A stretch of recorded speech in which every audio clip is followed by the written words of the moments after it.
doing, community Wakanda community? How you guys doing? Good to see everybody. Been missing you guys. Absolutely. Another glorious day and another opportunity to live at our best and continue to do for our folks and be here with our people, man. I'm just enjoying again another day, man, and another time to breathe and feeling my limbs, able to walk, able to call you all, my loved ones, and That's right. connect because I'm still breathing and receiving flowers. Absolutely. Absolutely. That's Yeah. important. Yes, That's ma'am. important. So how y'all feeling? You know what? Despite this rain and that, I'm feeling real breezy. I'm good. And myself again, and definitely feeling good. And I hope that you guys will give me about a few seconds because I brought some ammunition with me today. Oh, listen, you dress like you got some ammo, sir. Let me I wipe got you some- down. I've been having some interesting conversation from our community. People have been hitting me up, so and this is a disclaimer because this is not my queen or my king's opinion or anything to tarnish them. So let me be very clear starting off. But I do want to apologize to our nation, our brothers, for the things I said last week about Elijah Muhammad. Again, I was not aware, in all of the research that I have been engaged in, I didn't know that he was married to those women. I will apologize to that. What I will not apologize for, and I want to make this very clear because I have studied W.D. Muhammad, which is Elijah Muhammad's son, and some of the things that he has said about the nation, and even Malcolm, along with Muhammad Ali, left the nation in 1975 after Elijah Muhammad passed away. And then even that time when they had stripped Muhammad Ali, his wife was taking care of him. But that's neither here nor there. The nation wasn't taking care of Muhammad Ali, to make it very clear, because what's happening is they want to make a statement that, the nation is not a religion. And so they have a right to do whatever they want to Malcolm. They said Malcolm belonged to them, and so they had a right. If Malcolm crossed the line, then Malcolm, whatever happened to Malcolm, along with the state, and we do agree that the government has a lot to do with us living or dying, along with ourselves killing one another when we don't have the right to kill each other. But be that as it may, my brother said that the nation is not a religion, but Muhammad Ali stated that he would not go to the Vietnam War against his religion. So that said that I'm not going to go because of my religious principles. No Gook or no Vietnamese called me a nigger. So he did make that very clear, And then we want to talk a little bit about, this is the report that the FBI did, and it states about black extremists, And I just want us to be very clear. The real freedom fighters dealing with black people are either dead or in prison. Most of us are complicit. All of us are complicit with this system. We daily be sodomized, and we are being sodomized every day, in my opinion, because we do not stick together or work together so we can have our own businesses and doing things ourselves, right? So when I say we all are complicit in the system that we're in, because when you think about, again, this report and what it states about those black extremists that are targeting police officers, which is a lie. Because I said the real freedom fighters are either locked up or dead or over in Cuba or on the run. Let's be clear about that. I just want to make sure. And to date, the 13th Amendment was designed to make sure that men and women that catch a case would be in prison or have a felony, and then they could not provide for their families or for themselves. That was done again intentionally. But at no time have we ever built a private prison. There are communities today, all white communities, that have private prisons, and we don't have one. Not Michael Jordan, not Jay-Z. Jay-Z, you can get the cannabis, or anything else, but we don't have a private prison. If our people are going to be locked up, why we don't own none of them? So I'm calling on a worldwide blackout. What do the worldwide blackout mean? All you Negroes like Larry Young in Flint, Michigan, with the environmental company, we have come to you guys and asked for help. don't help black people, don't help the mentoring effort, what we're trying to do, again, that's capitalism or that's racism. One thing about racism, it ain't got nothing to do with color. Racism is about power. I have the power to control everything. Right now in this room here, if they cut the lights off, in Flint, Michigan, if they destroy the water in Flint, Michigan, what we gonna do? We gonna cry about it, whine about it. We ain't gonna do nothing else about it. And we gonna drink the water and we gonna die. We ain't gonna do nothing else about it. All of us are being sodomized. So I want to make that very clear. Again, when we talk about our own black people that don't invest in us, that's our biggest problem too.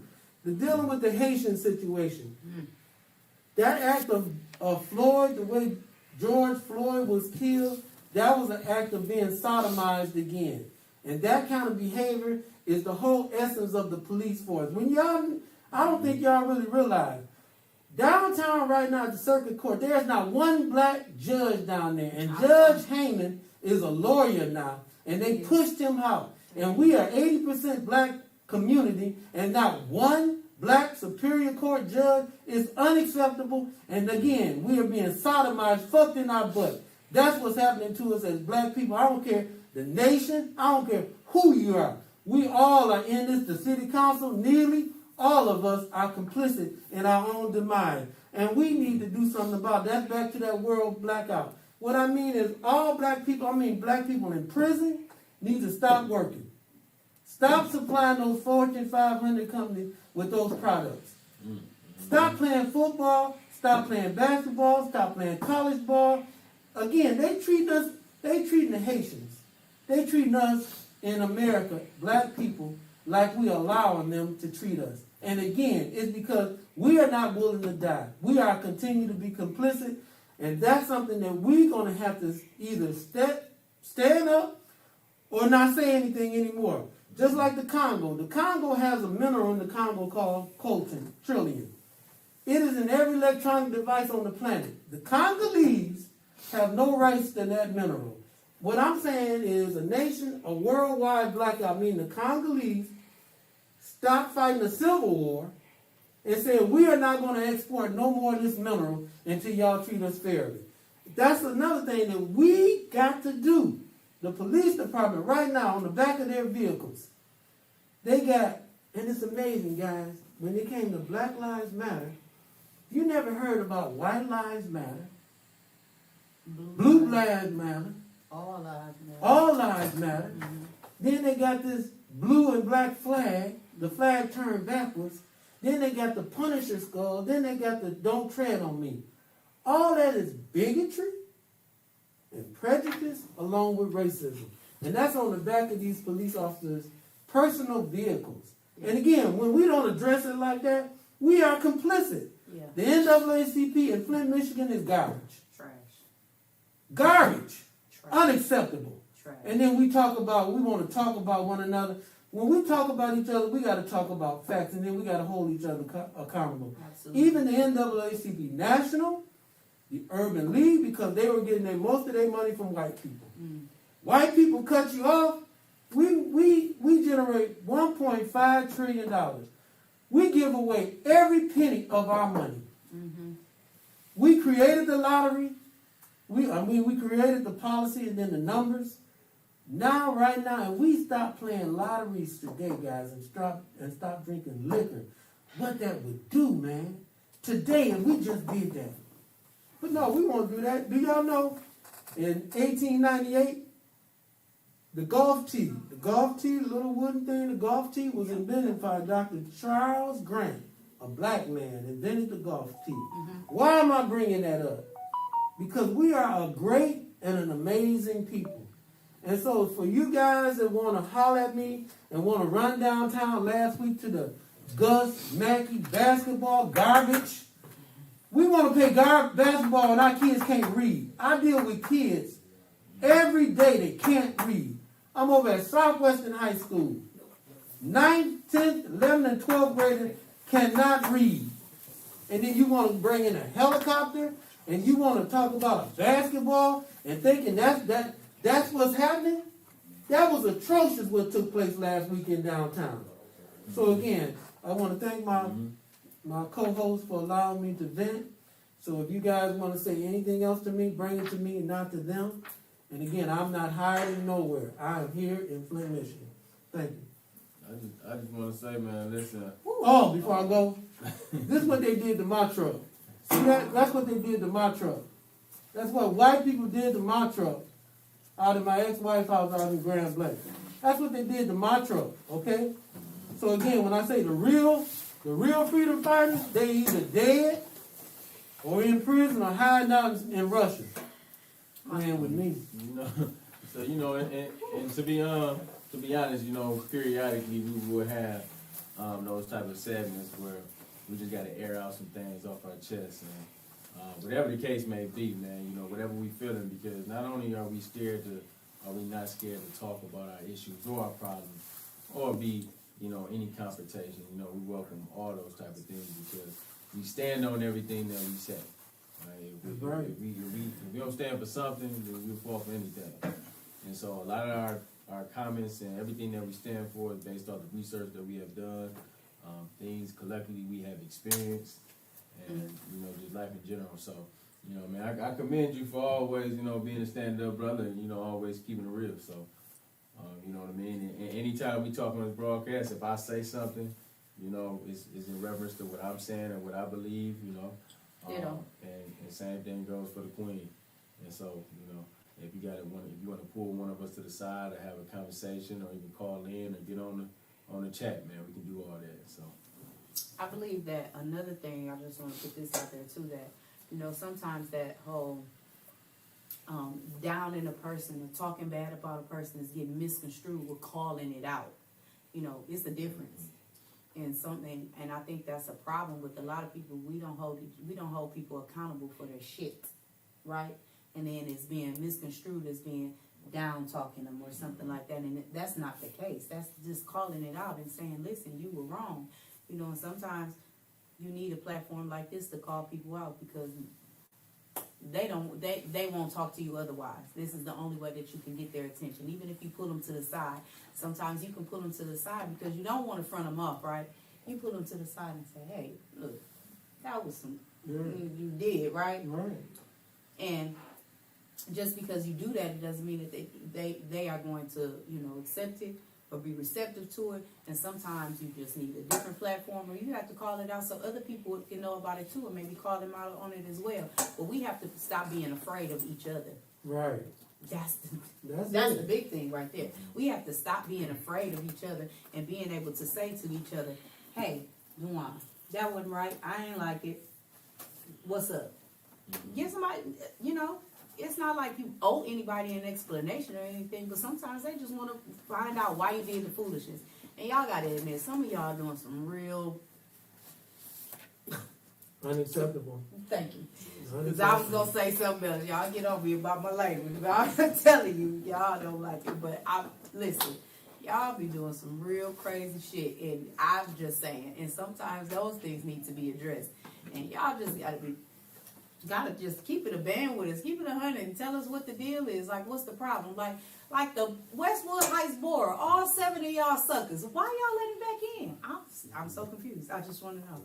What was the policy? What did y'all get to, where they hide the body? Y'all did something that they know about? Like, y'all did some little shady something and they holding something on you? Like, I'm not understanding what the deal is, because I know some of you all don't, I'm assuming some of you all don't have any children in that school, being that it's an all-black board.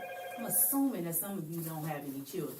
Because have you had a child in there and someone said that type of thing about your child, I can only assume that you would be a sucker about your child and allow that to happen to your child because you're letting it happen to somebody else's. Because all these children are our children. I don't care whose it is. If I hear anybody, this was even prior to me knowing you, and Delilah was somewhere and somebody said something about or to Delilah or Boomer, I was going to cut up. That's a kid, that's a child, and we need to treat them all. That's the problem. We're not protecting them enough. We're not doing the things that we're supposed to do to these children so that they feel protected, they feel loved, they feel cared for, and they feel like that they have a voice, right? Or somebody has their back. Well, can I help? And I can give you a visual a real visual of the school board out there in Hamilton. Okay. And just think about it. Mhm. George Floyd, Mm-hmm. the officer, knee on his neck, Yeah. right? So think about it in context of you got a board, and so you got a system that got the knee on the neck of the board, right? Mm-hmm. And so what we all do is we take a picture and we video it Yeah. and stand back and do nothing. Right. See, that's culturally conditioned because we scared of the white system, right? And so again, when you stuck in the matrix, you're not going to do anything because you are afraid that your life can be taken away, right? And so Yeah. that's why the board, that's why the water was destroyed, that's why General Motors left, and that's why we continue to be in a perpetual cycle right now where we as black people have internalized our shame, our hurt, and our anger, and we are killing one another because for 500 years, we have been taught to fear the white man, to take a picture and march and sing and dance and tap and follow our white Jesus and sing hallelujah and run up and down the pulpit. But we ain't going to stand up and go in there and say, I'm not spending no more money with you. I am not supporting you unless you are an ally in our community.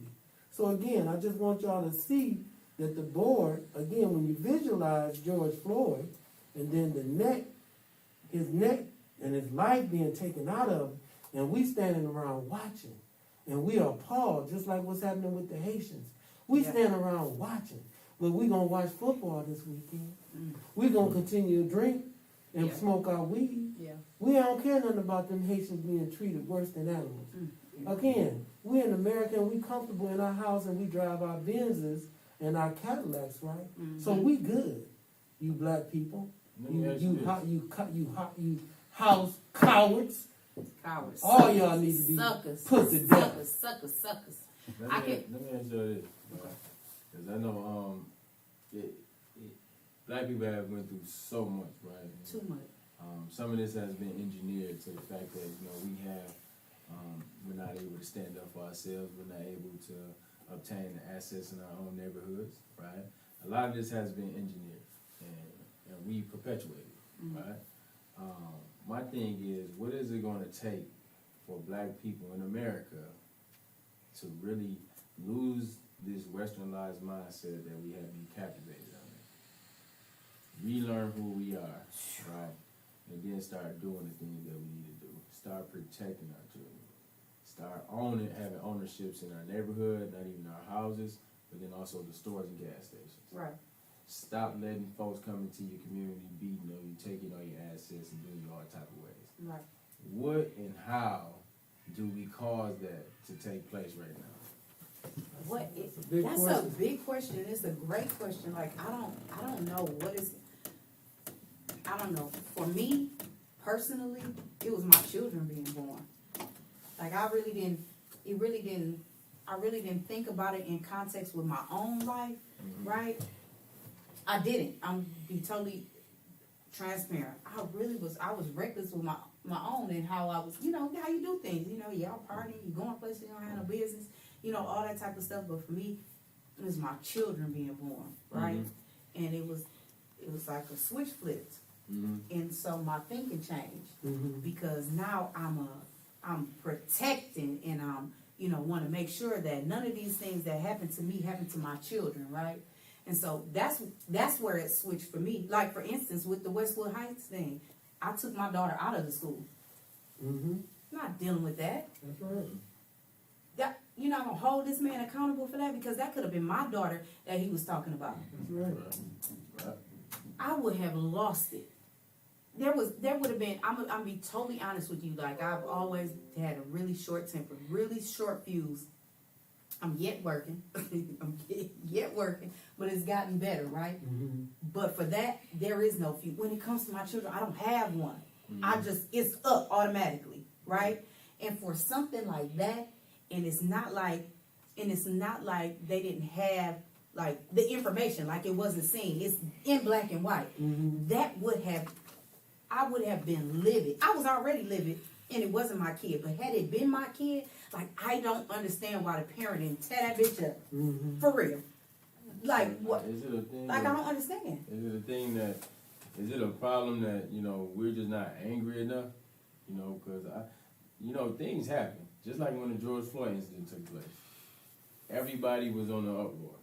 Everybody wanted to protest. Everybody wanted to stand up for the black man and woman, right?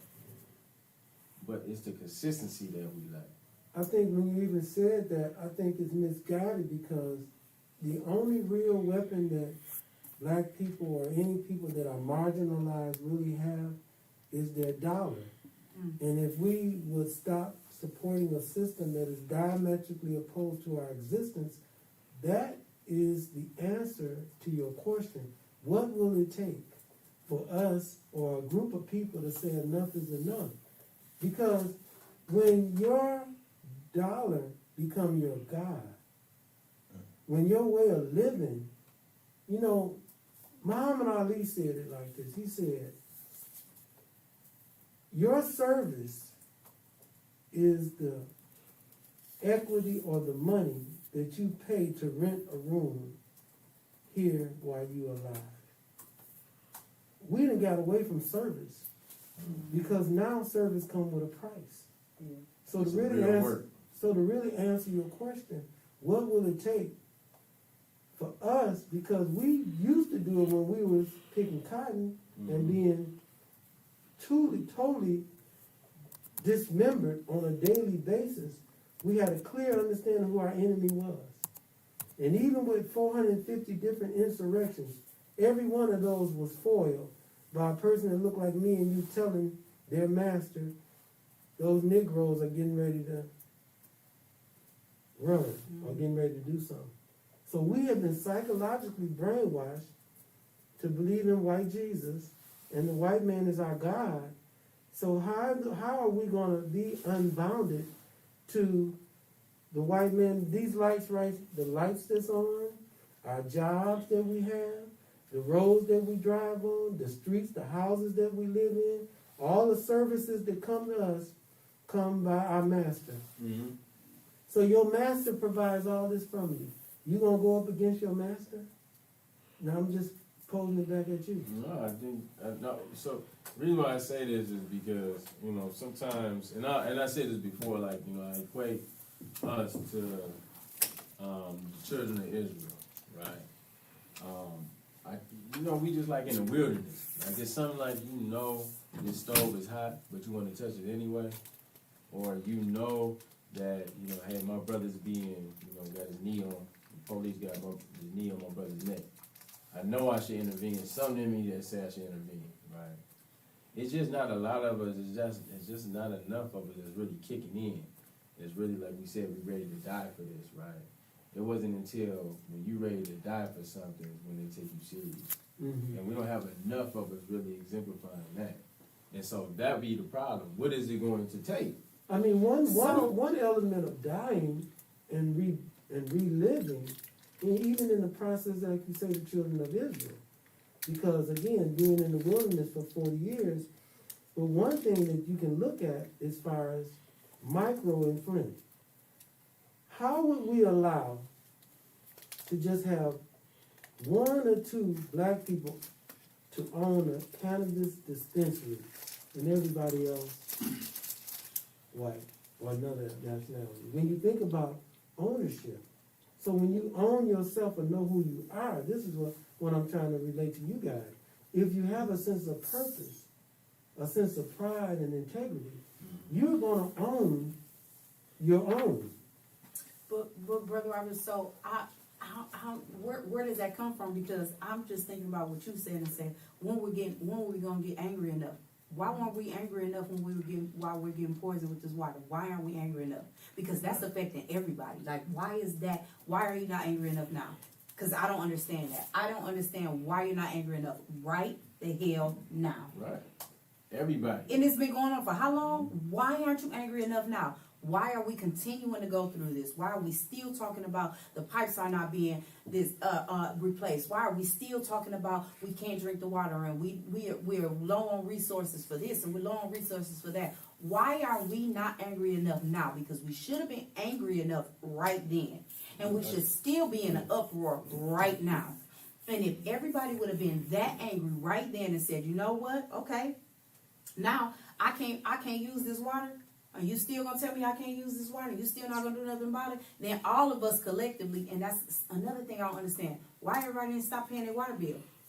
Every single person should have not paid a red cent on a water bill. Right. In all of this time, nobody should have paid shit. What y'all gonna do? It is something that's not paying those bills. And shout out to everybody. It is. And shout out to y'all that's not paying the bill. I'm standing with you. I'm down like 4 flats on a Cadillac. But what I'm saying is every single person. We got the petition for that water program. We do have too. We Put do. that out there. We do. However, we do need to get that rectified. We do. However, everybody should be at not paying their bill. Right. Every single person. Even if it was that you put it in an escrow account, right? Just like you do. Okay, say you rent a place. Landlord won't do nothing about it. You want to withhold your rent. You put it in an escrow account. So when they do take you to court, you like, look, I got my money right here, sucker. Fix my shit. You can have it. Right. Flat out. That's how I feel about it. That's how, it's a business. Yeah. And so handle business. It's your business. Yeah. Handle your business. And that's how I would do it. And that's how everybody should have done it. And I don't think not one soul should have done any of that. Get that mad. Get that mad. It's your children. It's you. You can't take a bath in it without it breaking you out. What? That's crazy. You know what? That's crazy. I think if y'all learn anything from this session right now, don't pay them bills. Let's all stop paying them bills. Stop. Let's make sure that we get a program together that's going to make sure that they're going to pay those overbalances and those bills, zero out our balances, and then ensure that we charge that to the state, right? Put that money in an escrow account. Charge it to the state. Put it in an escrow account. Yes, right. Because the whole water situation, we was under city management. So when you're under a city management, if you understand anything about law and if you understand anything about municipalities, again, that was directly ran by the state. So the state was responsible, period, guys. And again, all the way this is falling out, there's just been so much game been played, so much ugliness, so much misinformation, so much fear, so much doubt. Back to your initial question was, what is it going to take for us to wake up? I think that is a profound question. I think they've been that question has been being asked, I want to say since the 1619s. I think since when we first came on these shores, you know what I mean, and being in bondage, I think that was the biggest question because from day one we was running. There's different tribes that came over here, that came and got off the boat and walked down in Georgia. They walked back into the water and drowned. Over 300 of them. The Igbo tribe, they got off them ships, saw them Europeans and walked back in the water and drowned, guys. We ain't got that kind of commitment today, man. Because how in the world are you going to walk yourself into hell and then live in squalor and then the rest of your life you in squalor and then you're going to die? What do our lives really mean? What is our legacy and why are we here? Why is the reason were we born if we not honoring our ancestors? Let's make sure y'all continue to think on that. And that's a real question. Let's pose that to everybody. Yeah. We got folks in the studio.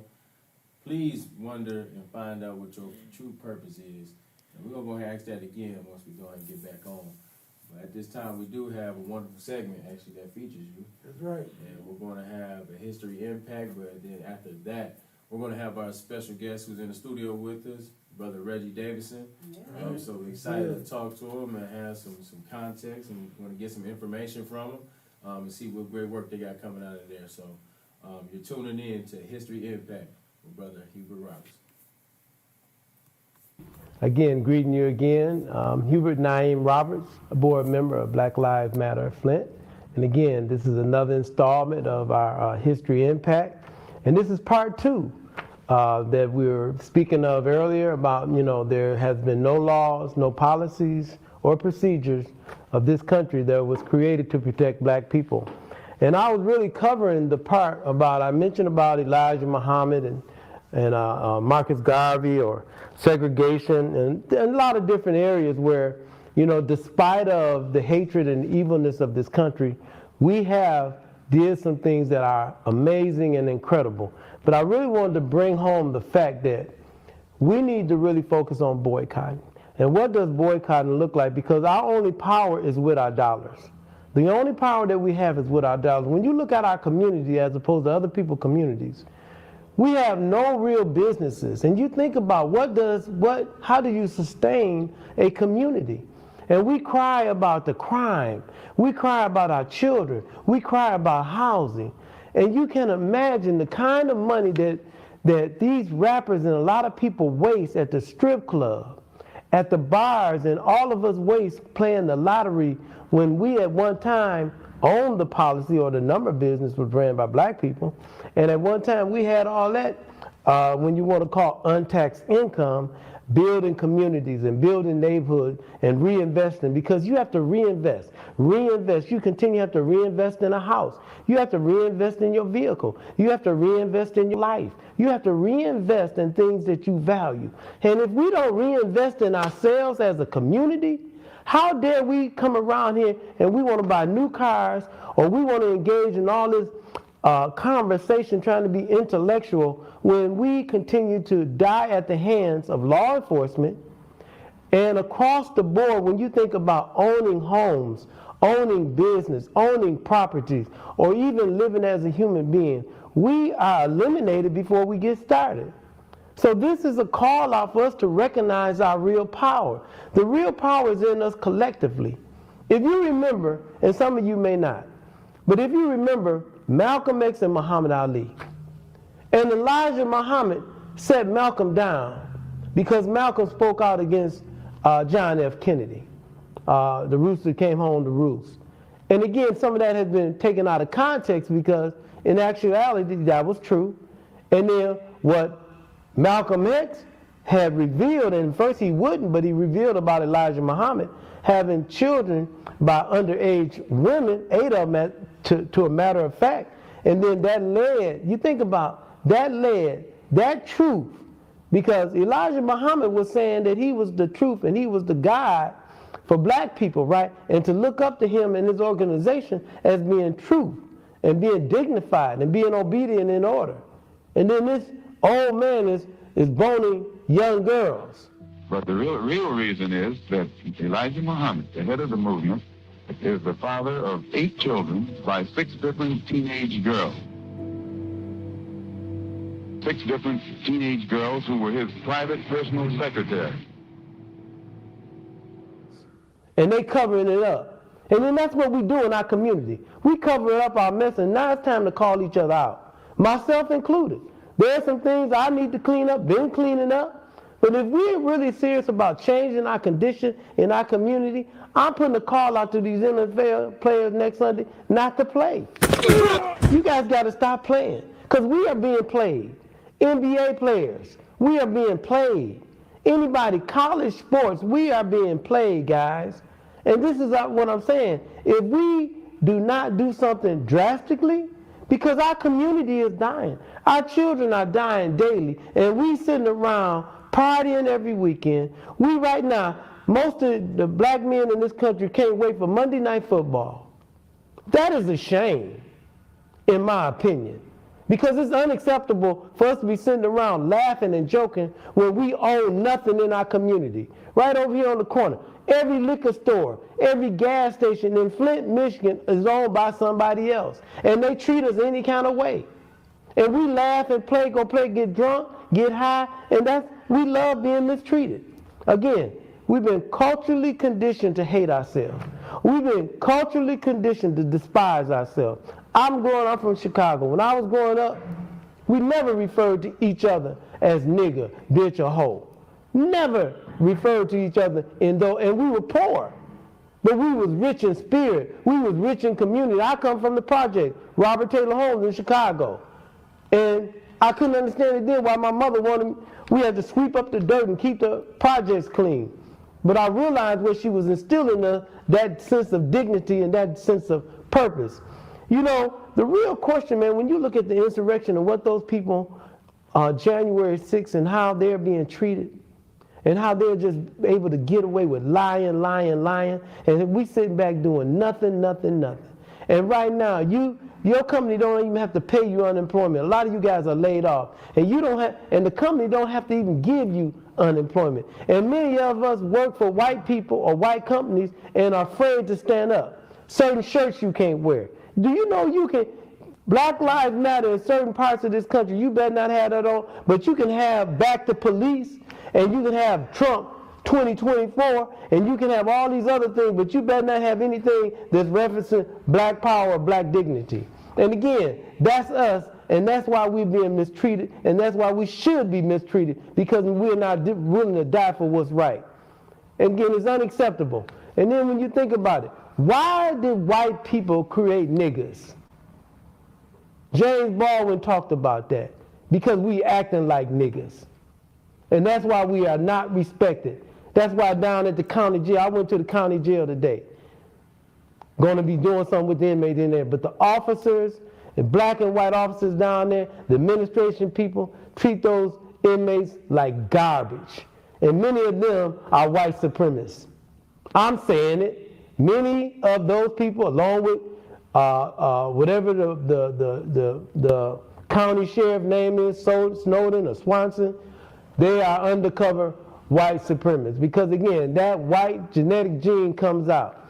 Again, I'd like to thank you guys for tapping in. Again, my name is Hubert Naeem Roberts. Phone number 810-394-4105.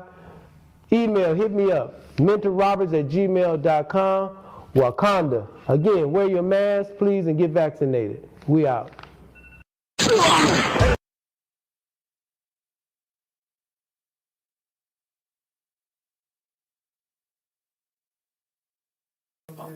Y'all back on. Yo, I'm back in the building. Yes. Hey, we're back. Well, thank you Y'all back on. for another excitement segment of History Impact with Brother Robert. And just kind of just laying it on us, man. You know, We that's a appreciate very you. important thing when We appreciate we really take hold to those messages. Mm-hmm. So when he's doing those research, and then he come out and present it, I think, and then folks get to understand it, you learn a little bit more, but then take that information and then you do your own research, right? Right. Because we pride ourselves on facts. So thank you again. Yes, sir. We appreciate it. Nevertheless, man, we got our brother, man. What's going on, Red? Hey. See you The again. seat is real warm right now. Look, But it's a beautiful warm Okay. because that fire will burn off Yeah. dross. You know gold. Our people Yeah. love gold. That's right. And that bacteria dross, that green That's stuff right. growing. Yeah, but right. if you put the right heat on it, Yeah. that dross will just burn on and Come off. on, man. So I Yeah. feel like the brother was just Yeah. putting some heat on it. That's You it. don't burn, and the beauty just you bring it back to life. That's So, it. Come you on. know, we in Phoenix stage right now. There so you go. so we're gonna need some heat. Mhm. Yeah. You know, and I'll be honest with you, I'll be listening to y'all. You know, your message is not milquetoast. Mhm. It's very direct and Mhm. it's very strong. Yeah. And I was once told that the truth and the lie went swimming, What happened? and the lie told the truth. Come on, let's take all our clothes off, Mm-hmm. and you know, skinny dip. So they took their clothes off. They hopped in the water. Yeah. And he said, I'm gonna race you to the buoy. So the truth was flying to the buoy, and the lie kind of just laid back and let him get up there. The lie got out the water and took the truth clothes and put it on and dipped. So the lie went to and fro, here and there, back and forth, all around the planet, and the lie started speaking and appearing as if it was the truth. Mm-hmm. And so one day the lie was in the cathedral of men, it was in the hall of men, it was just storming, all the men was listening to it, and everybody was like, hey man, you know, dang, lie be throwing down. Then all of a sudden the door popped open. Boom! Everybody turned around and looked, and what you think they saw? True. Nope, they saw the naked truth. The naked Oh. truth. The naked Oh. truth. See, Yeah. we so used to a well-dressed My lie, goodness. posing as the truth. You That just when said it. when the naked truth comes, Come on. it's a little hard to take. Come on. Man, Because we Yeah. just been used to a well-dressed Yeah. lie. Come on, what you think about that, Oh Red? man, Yeah. so I love that. what I'm saying is I came into the middle of the naked truth. It was a little hot Yeah. because I'm used to, and we used to a well-dressed lie. Yeah. When y'all was talking, I'm just thinking about, you know, we, like Malcolm said, we desensitized, We've been in a dead state for so long. Yeah. The brother preached on Willie Lynchism so many times, and that's still in effect today. Yes, they it just is. sitting back. They ain't got to kill us. We kill ourselves. Right. Yeah. You know, my change did not come because I saw the light. My change came because I felt the heat. So I had to get some heat. Man, I was a master schemer. Yeah. If you go find Reggie, he'll find an angle. You know, I was an angler. So it was only through a heat experience that I was able to come out of our ways. We not gonna change. We got killers. We kill ourselves in the neighborhood. Grand Lake right up the street. They got more money, them houses. What you home invading your houses for? It ain't nothing there.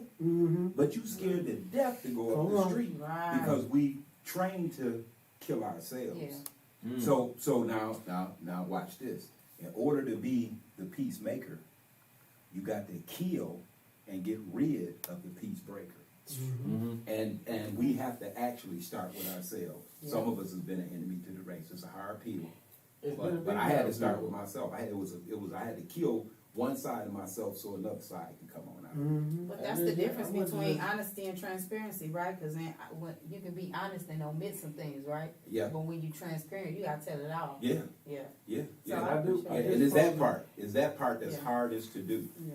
for any of us. Yeah. And it's speaking for self. Yeah. But it is right. You're right. It's Right. necessary. Yeah. I was just, cause we was just posing the question too, just really about, what are we gonna do? Cause like, we do got folks in our community that go against what we naturally are, what we should be doing.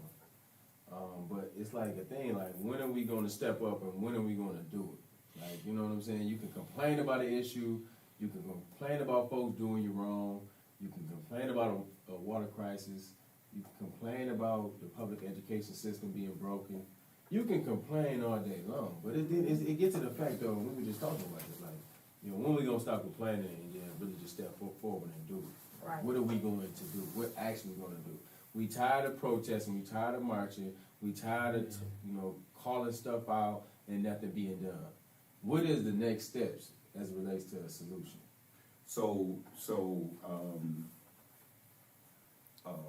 When you asked that question, one of the things that came to my mind, there was an organizer before King James Farmer.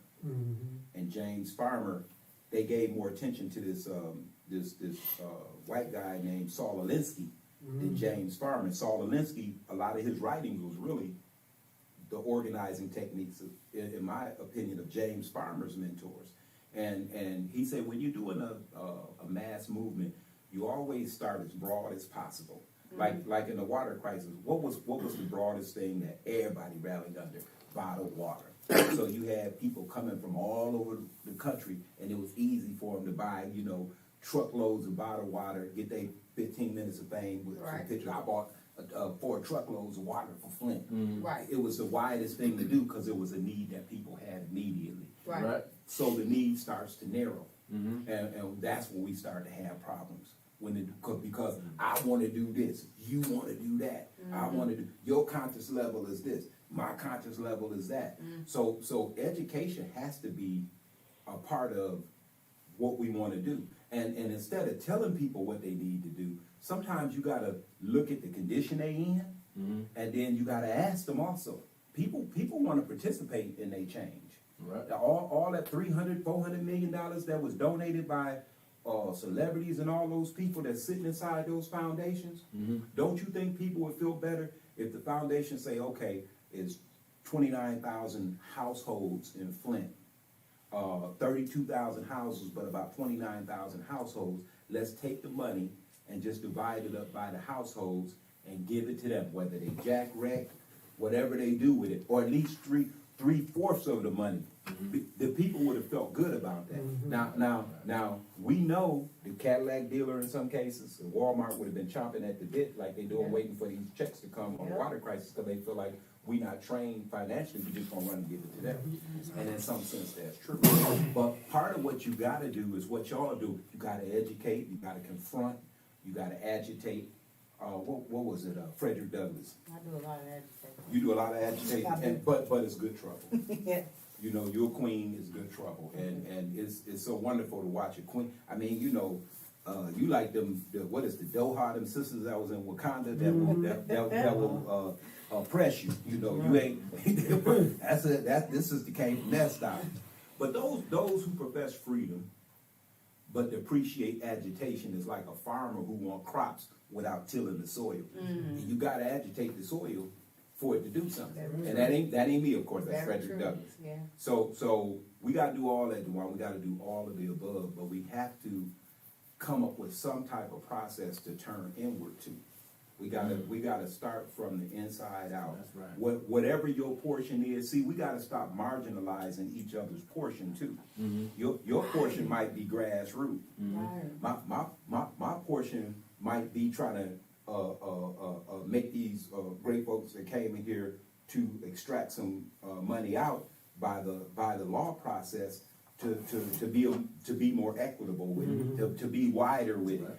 So that's my portion, and somebody else's portion. We have to learn how to take our portions, because we keep lining up in one head and sending Brother Robinson out, and he out there with a sign on Ballinger and Flushing, preaching the truth, but you see just him.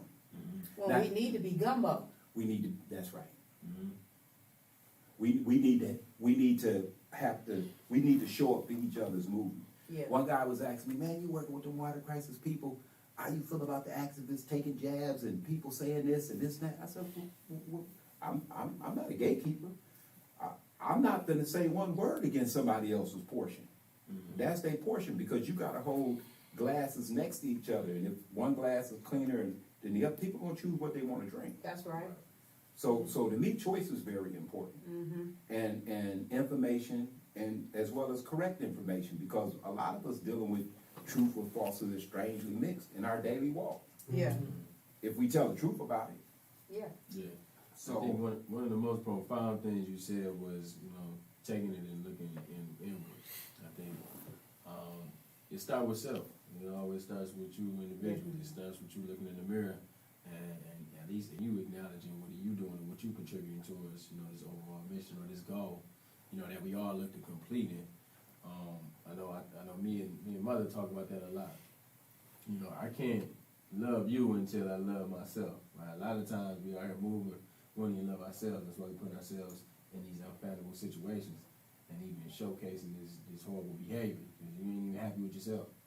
And we can look at it and see it, and people can acknowledge that, there's something going on with you. But more like, you really have to do all, you got to self-analyze. And I always talk about how, so we got this movement going on, you try to play a part, whether you're on the front lines, at the protests, or you're putting strategic planning together, or you're coordinating the troops, or, you're out there, just kind of pushing on the rear. I think, everybody's role is valuable. Everybody need to understand and support that person in that role, right? But then everybody has to look at self and say, like, all right, well, listen, I'm a part of something greater than myself. So it's not about necessarily about what I want, right? Because I'm pushing towards something that's going to be something great for generations to come. That's the sacrifice. So every time we're doing this work right now, I ain't looking to see this tomorrow. So I ain't looking to see this in the next day or two or the next week or the next month. Like, we putting in work, we putting in dedication, and we putting in this today to affect tomorrow, to the generations that will come up after us, to the young people that's watching us. And we got to be better examples. So that's the thing, right? We have to learn how to take ego out so these young ones don't see all the ego, because it's so much ego. Because like you said, he's in the front line, you doing that work and coordinating and all these other things, and then somebody else will come in and be like, well, I want to coordinate, why she get to coordinate? I've been doing this for such and such, or I did it when I was at such and such. You know what I'm saying? And instead of saying, hey, hold on, it's a place for you too. It's so much work to be done. You ain't got to push Reggie out the way to get to it. well, three words to that: hold your post. Hold your post. Hold your post, because sometimes you have to hold your post, and we like we have a field general here. We can't allow our ego to not be able to take some marching orders and instructions. Like, well, I'm not going to do that. Like when y'all was talking about everybody stop pay your bills, I know I still need to create it, because part of me was like, it, you know, that doubt immediately came up like, come on now. But then Satara, the sister, she spoke my language. She said something I understand. She said, and you can put your money in escrow. So if you scared to death, that's a legitimate process. You can put your money in escrow, and it's the same as if you paying your bill. Absolutely. It's the same as if you just say, I got a grievance. But I'm gonna put my money in escrow. What the bill was this month? If I deposit. What's the money? I deposit. So now I am paying my bills still, but you don't get the benefit of my loot until we change this Rectify the process situation. completely. Absolutely. So that was a salute. I mean, that was the best thing that I heard, because sometimes when we don't hear what we want to hear, we Yeah. automatically tune it out. Right. So what's another thing we need to do in that big question y'all asked? We have to learn how to, when I say us and we, I'm talking about as a people, Yeah. we have to learn how to agreeably disagree. Yeah. You don't have to kill me because you don't agree with what I'm saying. Right. Make your point. Mm-hmm. Let me attempt to make mine, and let's start out standing on what we have in common versus what we have in conflict. I promise you, I believe we mostly have more in common Yeah. than we have in conflict. Now, I got some stuff that came along with me that probably still come along with me. Okay, if there's a time to deal with that. If we want to deal with that, let's deal with that. But let's not forget what the mission is. Right. And I think that's another part of the question. What's the mission? What's the mission? Is the mission hitting corners in 6-4 Chevrolet, rag top Impala, top dollar with your homie laid back riding shotgun, juiced up, itching to hit the switches? I mean, is that the mission? I mean, but when you say that, Yeah, you know, but yeah. the real mission, and I need to stress this, you know, I think I'm very clear about it, because with a worldwide boycott, or if you even think about in 46, in 1946, before King and them came on the scene in 1955, in Birmingham, Alabama, there were these women that started saying, they started refusing to put their money in that bus. And they collectively said that, listen here, this is totally unacceptable, and they started protesting in 1944. Mm-hmm. And again, when we think about the importance of all that's going on, that's why history is so important. When we don't have an understanding of where we come from, who we come from, and how we got here, that's why we are so easy, like you just said, with Malik and them hitting switches, because we don't know where we're going. But when we clear, and one thing that we must understand, this country is a business. Mm-hmm. Dollars and cents. When you start stopping that money flowing, that changes things. You so right, brother, because when the NFL and NBA players started affecting them games, they wouldn't learn and wouldn't play that game. Yeah. But they said, oh, y'all can sing the national black anthem at the NBA game That's right. and all of that. So economics, and you're right.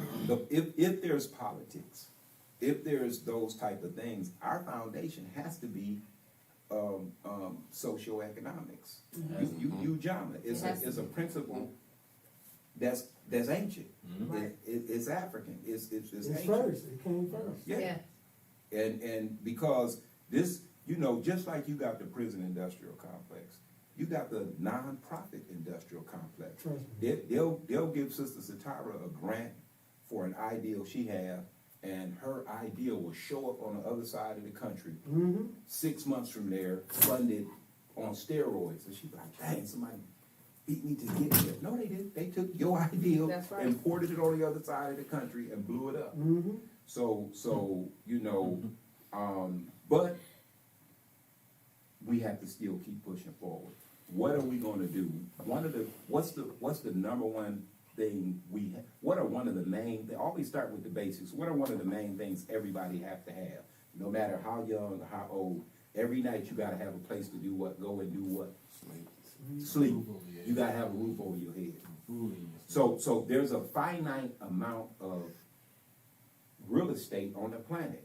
Is a finite amount of space. Right. And so one of the, even people that go invest in with the Bitcoin and whatever, the stock market. It seems like when people blow up and get all their money, then they go put it into what? Real estate as an anchor. So we should start with real estate. That should be something that we start putting in each of our head. We should stop becoming I was telling DeWan for the show started in 2004 on Westmoreland. I went down to the land bank with $500 and a driver's license. And that one guy that used to work there that they recorded and ended up firing for saying all of the racist stuff, he was Phil Stair. He was over the he was like the manager. And I said, hey man, this house over here, you know, I want to get it. He's like, man, you know, you got to get it as is. He ain't even had a key to the house. And there was a bunch of debris in the backyard. But the neighbors, I gave them $10. I took their hose, and the first 15 minutes, I got up on the ladder and I just ran the hose on the roof. Just ran the hose. And I went in the water and went in the house, and I didn't see the ceiling wasn't leaking. I looked in the attic. And then I went around the base of the house for about another 15 minutes, running water. And I went in the basement, and I ain't see nothing leaking. And I took a 2-foot level, and the house, I said, okay, so the foundation is, now, it was crusty and musty and moldy smelling, but I felt if the roof was good and the basement wasn't leaking, I'm gonna shoot my shot. Yeah. So I went down there, that gave that man $500 and showed him that I lived in Flint, and he gave me a land contract on that house, $325 a month. And I commenced to fixing the house up, and I fixed it up, stayed in there for a hot second, and rented it out. Why can't the land bank do that? If the land bank is a nonprofit organization that's supposed to be putting houses back on the rent roll, but you know, over the past few years, it appears like part of what they do is bundle them up into big packages for the highest bidder and sell them. So people that live in Flint that's renting, paying $500, $600, $700 a month in Flint, renting, should be able to get a land bank house and get it on land contract just with a driver's license and $500 because you got to put some skin in the game. Yep. It shouldn't be about no credit check or none of that. Then we need an army of handymen. That's why Brother Derek in the studio, I brought him a DNA and development. And he worked with Element, he worked with, you know, he was on the beach house. And this brother now has heavy equipment. This a black super micro small businessman, but he got an excavator. He got the earth the backhoe. He got the dump truck. He can go level a whole house. He can do all that. So we don't need all these outside people no more. We need micro businessmen like him. That's right. And he a contractor. So he can go buy the materials cheap, and we need an army of handymen. All them brothers coming out of penitentiary that took them 6-month building trade classes. They know how to rough frame 16 inches on center. They know how to do a 6-8-10 building square. If I just bought a house in the neighborhood and I just want to knock it down, I can call Brother Derek. Call Brother Derek. Okay. Let him get the permits and let's do it. So to get the land. And to get the land. To get the land. See, we gotta get the land. I hear this brother. He'll seek that in there in his teaching. We need to have some of this land. Ownership. We need ownership. Let's start with the hood. They sleep on the hood. Everybody think it ain't worth nothing. We should be slowly getting a house here, a house there. Remember the last time I was here, I talked about forming the 5011 group. Well, I did. The sister I know, I'm buying the house over on Kettering, in the Kettering area. I'm buying the house. The house worth 2 times more than what I'm going to pay for it. It's worth 2 times more than what I'm going to pay for it. Yeah, Easy. It's worth 2 times more easy. I mean, 50% more. So, but the people in the house, I'm finna give it to them. I'm finna not give it. I'm finna sell it to them on land contract. Give me rent down the street.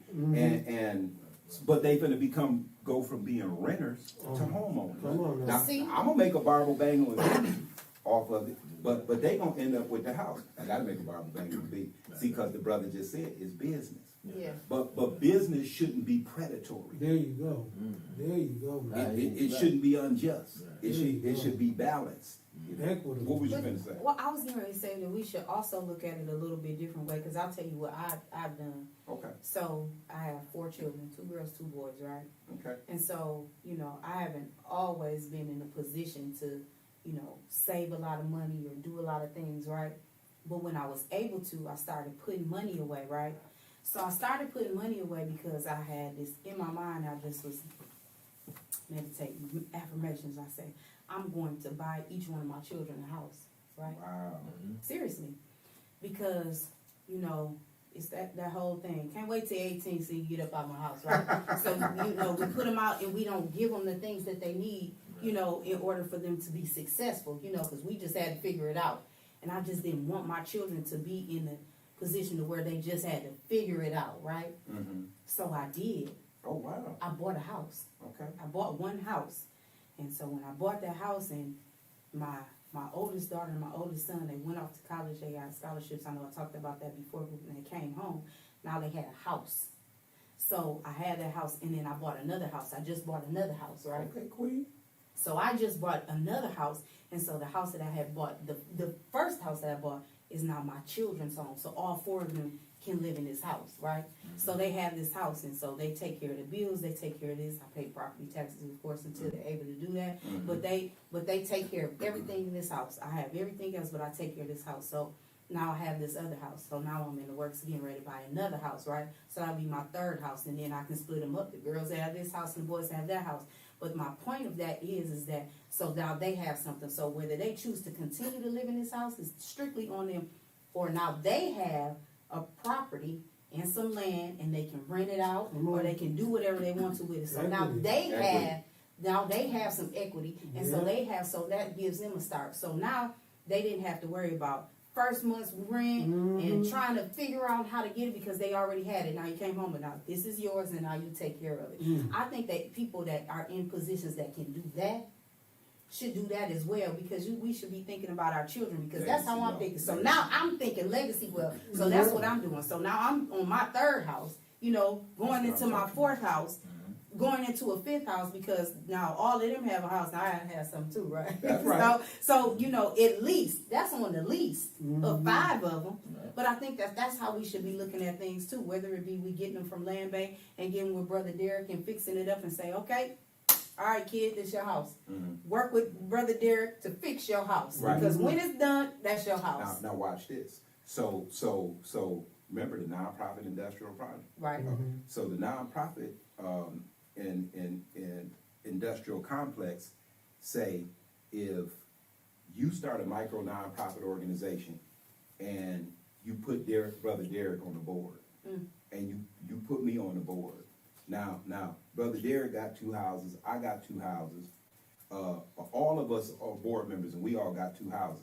Now, I formed Renewal Undergrowth, a nonprofit organization that's just gonna raise money to help rehab houses. If the end game is for whether it's your kids or somebody in the neighborhood to be able to do rent to own, or land contract or whatever. Now, if my nonprofit organization buys or rehabs a house that you own or bought, you just bought the house for $1, $10 that need to be fixed up, or he got 5 houses. These houses need to be rehabbed, and my nonprofit organization, through winter card raffle, through fundraisers, them raised $500,000. So I'm saying, okay, let's rehab these houses y'all have. And then the end game is, as long as y'all gonna let somebody, whether they pay rent for 5 years and you let them have a house, and they take some history classes, and they take some, cause see, we can start making some of this stuff work. We can make it, oh yeah, you rent, you gonna rent anyway? Yeah, you're gonna have to take Brother Robinson history classes, you're gonna have to take a personal financial class, you're gonna have to take this and that, and you just keep paying your rent, and after 5 years, we're gonna give you the house, but we're not gonna give you a house without the ability to keep it. So we're gonna teach you some skills. But what the nonprofits say is, we're not gonna fund my nonprofit. The bigger, the Mott's and them, they ain't gonna fund my nonprofit to fix up your property, because they gonna say, no, she on the board, they on the board, they gonna make money. They gonna enrich themselves if we fund this. So we have to start making our own nonprofits that say, no, we're gonna self-fund and we're gonna fix up all these houses y'all own, because the end game is for while we creating wealth, we also making homeowners. Because when you fill out the form 1023 to get 501c3 status, it asks you, will your officers or board members do business with companies they own? Yes or no? You know you can put yes, right? Now if you put yes, my name ain't gonna give you the grant, but if you self-fund, Yeah. then it's not a conflict of interest. And one of the, I'm gonna tell y'all one of the clearest examples of that. That's right. So Donald Trump's daughter, the state attorney general is going after the Trump organization, the nonprofit. Melania, his daughter, sat on the board of directors.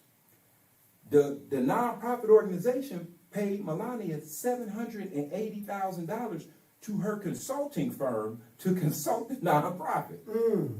The attorney general said that's not illegal. As long as she pay her taxes on that 780, that's fine. So what am I saying? That's UJAMA, nonprofit hooking up with for-profit to create wealth and solve problems. We could look at here. J.P. O'Sullivan over at the airport, Ryan, the Fembinio brothers over on the pier. They 5 o'clock in the morning to 8 o'clock in the morning, they long trucks dropping off 22 ounces and 40 ounces at all these corner stores in the neighborhood. Hey bro, let me holler at you. I have a nonprofit organization. We're going to do an anti-blight program. You understand me? We need you to donate funds. We've got 10 houses among these people. We getting ready to, we need to fund a handyman program, because Brother Derek going to do on-the-job training for ex-offenders and at-risk youth to rehab these houses so they can get a handyman skill. The house is going to get fixed. You own 5 of the houses, so your houses got fixed for free. But your end game is you're going to put in some of these renters who otherwise wouldn't have an opportunity for home ownership. Now they're going to have to go through some self-help programs on personal finance and history stuff, but at the end of 5 years, you're going to hand them the deed to the houses there.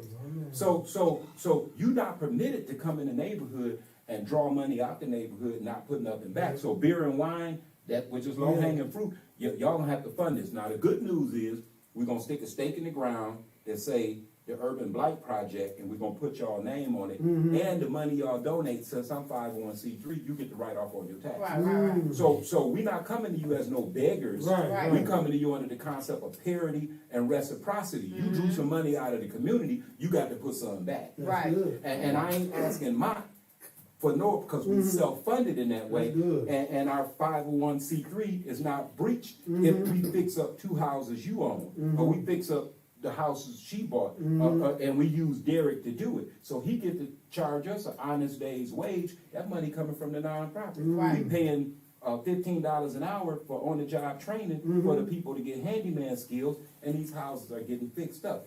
Buy back the hood, rehab it, and take it over. That's a blueprint. I actually have that written out. And so, but knowledge ain't knowledge unless you give it away. Somebody, if I ain't doing nothing with it, I need to seed it out my mouth so people that's doing something will pick it up and run with it. So that's how we change. We don't just keep talking about it. We got it. All of the elements are there. But we have to make our micro nonprofits, 5 people and under, hook up with our micro businesses, 5 and under, and they have to work together to create wealth, because the bank ain't gonna fund us. So we gotta create our own funding. Watch this, winter car raffle, 10,000 tickets, $10 a ticket. This is something I'm currently putting together. You can't steal it because it's mine. But what's gonna happen is Paradise, Mike's, all these places where lottery is played, that's where you sell the raffle tickets out of. You use the Myers and the Krogers, but all of the corner stores that were the raffle tickets, poor people buy hope. So poor people playing the lottery, waiting to hit it. You broke as a joke. How you able to play $10 a day on lottery? You know. So what happens is, them tickets will be sold in 2 weeks if the people believe it's legit. So you gotta go up to Shay and say, yeah, that 2022 HHR that you selling for $1,600 that you paid $9,000 for, here's 9,000, you bought it for Jim for that. You write the rest off. You know, we're gonna do the drawing here in about a month. And you gotta take, the urban, youth, corps, what is it, the Urban Peace Corps. Urban Peace Corps, take the kids, put them in khakis and beret, pistol belt, and just an example, Clio Road and Clio Road and Carpenter, Pearson and DuPont. If you walk them units, that's 500 units. Grid the whole city up, and you pass out flyers and 9x16 door hanger bags, run an ad in the paper, and advertise on the radio, and just show the car. Everybody gonna believe it's real. On the back of the flyers, you say where the ticket's at. They gonna go to only drop off 25 at a time. I'll drop the Habib and might spend that loot, pick the loot up, drop off some more. You'll sell out in 2 weeks. You just raised $100,000 on something that might initially cost you 30. So now you just self-funded. So with that excess money, you can buy houses, rehab them. I'm telling you, we don't always have to go to the grant giver. We just got to be creative. We just have to be creative with our hustle. We got to be creative with cooperative economics so we can fund. Now we just help create wealth among ourselves, and we have the opportunity to make homeowners out of people. We got to start 4 or 5 houses at a time. I'm ready. So I just seeded the blueprint that I'm currently working on. And y'all just gotta get on now and help me. You need to get a couple houses. You need to get a couple houses. Brother need to get a house. And let's get busy. So the next couple months we talk about it. We be like, yeah, man, we done just raised 100,000. We done just fixed up 2 or 3 houses, and somebody ready to come in the program. That's the action we need to have while he's still getting on our head historically. And sister ain't mincing no words and cutting no corners, because it was inspiring. Why? Because it was the naked truth. It wasn't a well-dressed lie. It was the naked truth. When we said last time, we talked about something that we were going to do, and we like to do action steps, right? Okay. We started to get to more, resolutions. Okay. So we're talking social equity right now. We're talking about building generational wealth. What can we do on a small scale? What can we do that we can take our stab at social equity right now? Like I'm ready. I got a couple of dollars. Like tomorrow, in the morning. You know what I'm saying? I'm on that type of time. I got a couple of dollars. I'm on deck. You know what I'm saying? What can we do on a small micro scale we can do right now? And maybe we throw some ideas out there, or maybe we jump something off after this conversation. But now is the time, and we saying like that's how you have to be. You have to be ready to jump on those opportunities. When we talk about things, it's very inspiring, but more or less it stimulates action for me. So I'm ready to go down to the land bank. I'm saying I got $500 in my license. Hey. Go down to the land bank. We should try that for sure. I'm serious. We should walk down there and let's find some houses, and we should all walk down there and try the $500 move. Anybody that live in Flint, I'll put up the $500. The $500. I'll put that up for somebody. They on a different type of way right now. What I was gonna say is like we gotta get them. Well, we gotta force the issue. Like we gotta agitate. Like we've been talking about earlier. Well, we gotta get them to the point where they're not gonna do the 500 because we've been trying to push that for a minute now. Okay. But we can try. But you know how Rich Jones is pushing the zero balance. Zero balance. Yeah. Well. How can we get 100 people to do a sit-in for the $500? Just go there and shut it down. Man, listen, Shut it completely down. Where the side of shit? So Or that would be a push. That would be raising some awareness. We should go down there. Awareness. And then strategically, right? Let's find a house and just buy one. Buy one. Let's start with one. Let's just buy one house. Let's help your brother get a crew, and let's find a house, and let's buy it, and let's fix it up, and let's get somebody in there on so they can have it. They gonna pay a little rent for a second, and then let's let them have it. But less makeup. They're gonna have to go through some Classes, classes. They're gonna have to go through some self-help. My queen runs Gold's Credit Solution, and she can fix your credit. So let's just put together something and start with one. The Nocti testing body out of Big Rapids, Michigan. They in Job Corps. They in the Fed joint. They have a curriculum. You don't even have to be. Derek can teach the curriculum. I can. It comes with a book on carpentry, and it teaches you basic carpentry. The 75 basic tools involved in carpentry. It starts with the tree. Tell you about the cambium layer, how to clean dry. But at the end of it, you will know how to take a ruler and measure 16 inches on center and put up a wall. You're gonna be able to hang drywall. I had learned you hang it from the top down. You're gonna be able to put in floor trusses. You're gonna learn the basics of roofing. So we need to that's curriculum. We can just buy the curriculum. I got a space in my building. I'll dedicate the space. We can teach a class. We can buy a house and get a couple people and let them go into there and learn some handyman skill, fix the house up. I promise you I'll go step up to beer and wine. And if beer and wine don't want to do it, then we're gonna Al sharpen them. We're gonna tell them, hey, y'all, you don't want to put no money back into the community that you draw all this money out of. Hey, we're gonna pick it them. We're gonna do whatever. They gonna come to the table. Cause don't nobody want the heat. Yeah, want the heat. And we can have them contribute, or we can do the winning car raffle and something like that. I almost have all the money to fund that. I'm excited about that. I'm gonna see that coming to fruition. Yeah, that's coming to fruition, bro. Hey, Derek, but we showed up to buy a lot of them. I need. Do you do foundational work? Yes. So say for instance, like it's not a crack in the foundation, but like some of the sheet, the concrete sheet is coming off. You Yes. repair it? Yeah. Okay. And how about this, Derek? Do you go after somebody that did some messed up work? Would you go behind them to see if you can correct it? Because my ex-wife, she called me over this morning, and there's a leak in her basement.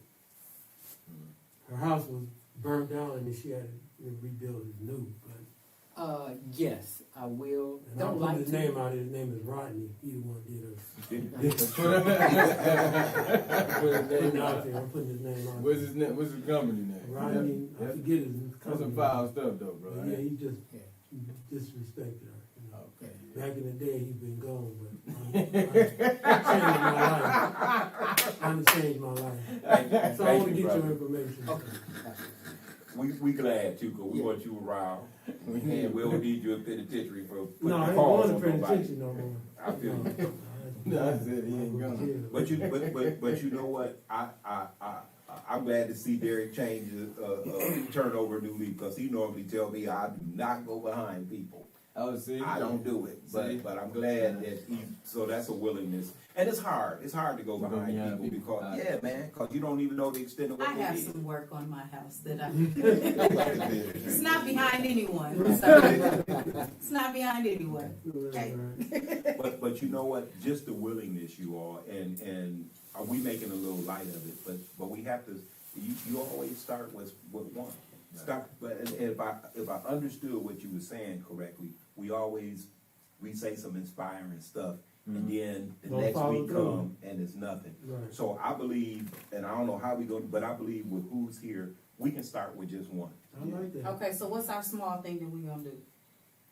I thought you were gonna buy a house. I'm ready. That's what I said. I'm ready. Let's buy a house. I didn't know, but I'm ready. Let's I'm buy a gonna house. do the research to find out. Let's find the house and buy it. that we Let's want to buy a house. purchase, and then Well, we wanna find a house. I would we're gonna suggest- put the money up to purchase it. I would suggest. And then I'm gonna find, and then we're gonna come up with a way to self-fund it. Yeah. See, we Yeah. need to put all these elements in place. I know we're gonna wanna go in our pocket and fix it up. We're gonna come up with a way to self-fund it. And this can be a project. Maybe we can do a documentary about this. Yeah. And this whole thing and watch From out before all to that. Let's finish. do You know it. what I'm saying? Yeah. That'd be And awesome. see what we come up with. And Let's see, we do come it. up with. I did. So you say about a year they let them stay in the house and then let them have it, pay a month worth of year rent? Well, one of the things we gonna do is whatever we put up, we wanna recoup it back. And make a small barble bangle or bead. That's always gonna be the formula. Give me them ran down the street. So we want a formula that is fair, and that's equitable, but it's not predatory. Everything we do in the community, cause we poor, is predatory. Right. You got, when you go to Champion Auto Sales or these aftermarkets to buy here, pay here, man, you will start off, they'll tell you the car is $6,000, but when you go to get it financed, it's $14,000. And the book value for the car say that it's worth $5,000. Right. So soon as it break down, you know you ain't paying it no more. So you gonna spend 4 or 5 months hiding from the repo man. You know what I mean? And then we're gonna repo it, and the next buyer payer gonna let you come and do it all over again. So we probably need to come up with First World Auto Group, get a dealer's license, and also sell some cars that work for our people. We can make a small profit, but we don't have to make all the money in the world. Right. So we probably need a real community car lot. Right. That you can come, and plus, did you know that there's a license, a broker's license you can get? It's only $75 with the state of Michigan. I can register as a broker, and if I have a piece of land, I can have a Flint community auction. Sister Satara, Brother Robinson, y'all say y'all got a car y'all want to get rid of. Y'all can come with a clear title. I'm gonna charge y'all $25 a day for 2 days. Y'all cars we gonna auction y'all car off Thursday or Friday and Saturday, and I'm gonna charge people $10 to come in the door, and they can participate in the auction, and they can buy your car. I don't have to have an RD-108 title. As long as I got clear title for all I'm doing is brokering the sale of your car to the public or to a public-private type group. We can have our own little small auction of people getting rid of their cars, buying them as is and all of that. So there's a lot of little things we can be doing because everybody needs transportation, right? Right. So let's just start hustling among ourselves with what's lawful, what's out there. Can we have a little car lot like that if we get the broker license? And Well, we can actually, if we have a car wash, who is it, Derek Brothers Show, there's people out here that actually have dealer's licenses and they'll work with you. They won't necessarily sell you a car at a predator rate. They're gonna go to the auction, they're gonna buy it, they're gonna put something on top of it, and they're gonna sell it to you. And they can do it buy here, pay here. You know, they can self-finance it for you. Now, they're gonna low-jack the car because just like Moses, at one point I'm taught, had to build a ring of fire around himself when he originally came to the people. Not the blue-haired, blind-haired, washed-up apostles and disciples. I'm saying the folks that actually look like us. And Musa or Moses, because our people were savage, they'd have probably jacked him while he was asleep. So he put a ring of fire around himself and talk. But you still have to go to your people with things, and we need to come with some fair autos to be able to buy or trade among ourselves legally. So we don't, because the law is the most criminal thing. It ain't the breaking of the law; it's the law itself. Right. If you study the laws, man, this is what I had to learn. I don't even have to do no crime. I can operate within the law. Yep. The law is a trip. For those who know it, they operate within the law. They'll say it's the law. Just say Donald Trump. I heard a judge one time say, "Son, you can bend the law, you can bow it, and you can twist it. Just don't break it." Just don't break it. I was like, "Well, damn." Nah, that's What bad. you saying? Yeah. So Operate under these confinements. operate how the within rich these stay rich. confinements. That's how the rich stay rich.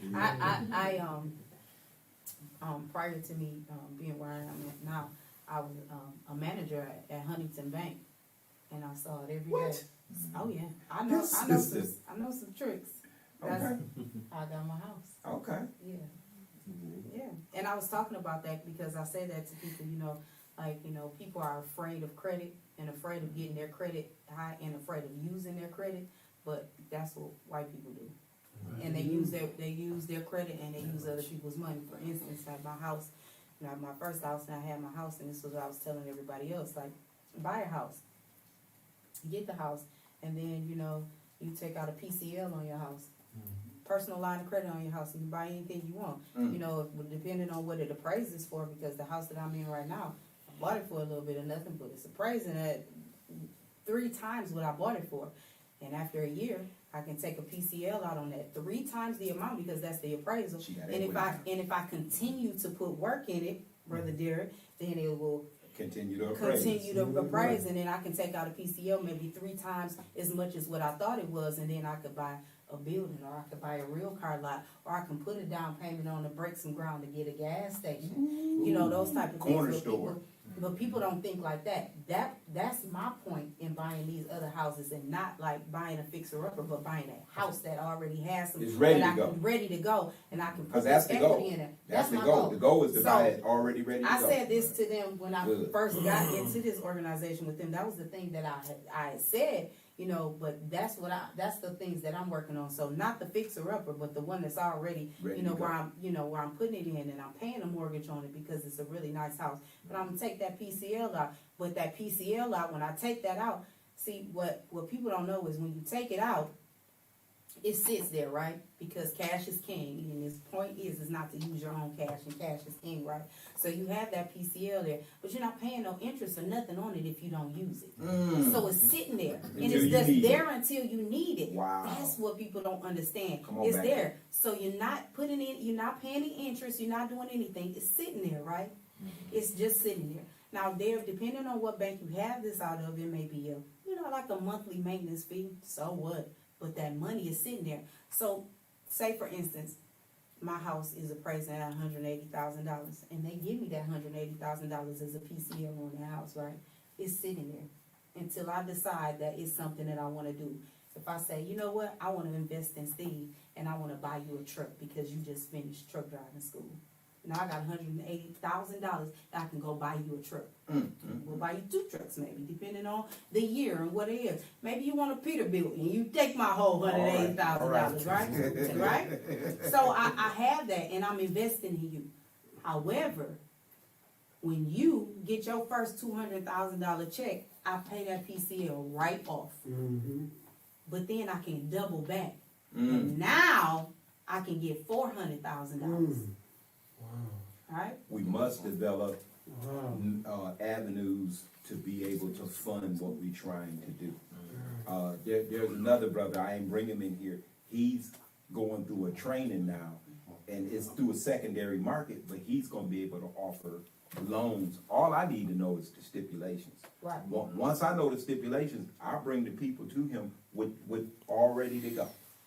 And that's just like the EDIL, the economic disaster loans with the SBA, $50,000 and under. They're not even asking for collateral. And if you get the loan, they're giving you 24 months before you have to pay it back, and they still doing it primarily off of attestations. What's the interest rate? The 3.3. Now the interest rate is higher than the prime, is 3.75, but interest rates on them type of loans just a few years ago used to be 7%. So it's still doable. And interest rate and hard money ain't hard if you got something to do with it. I knew a young man, he came out of penitentiary. He was a corner hustler. He was scrambling.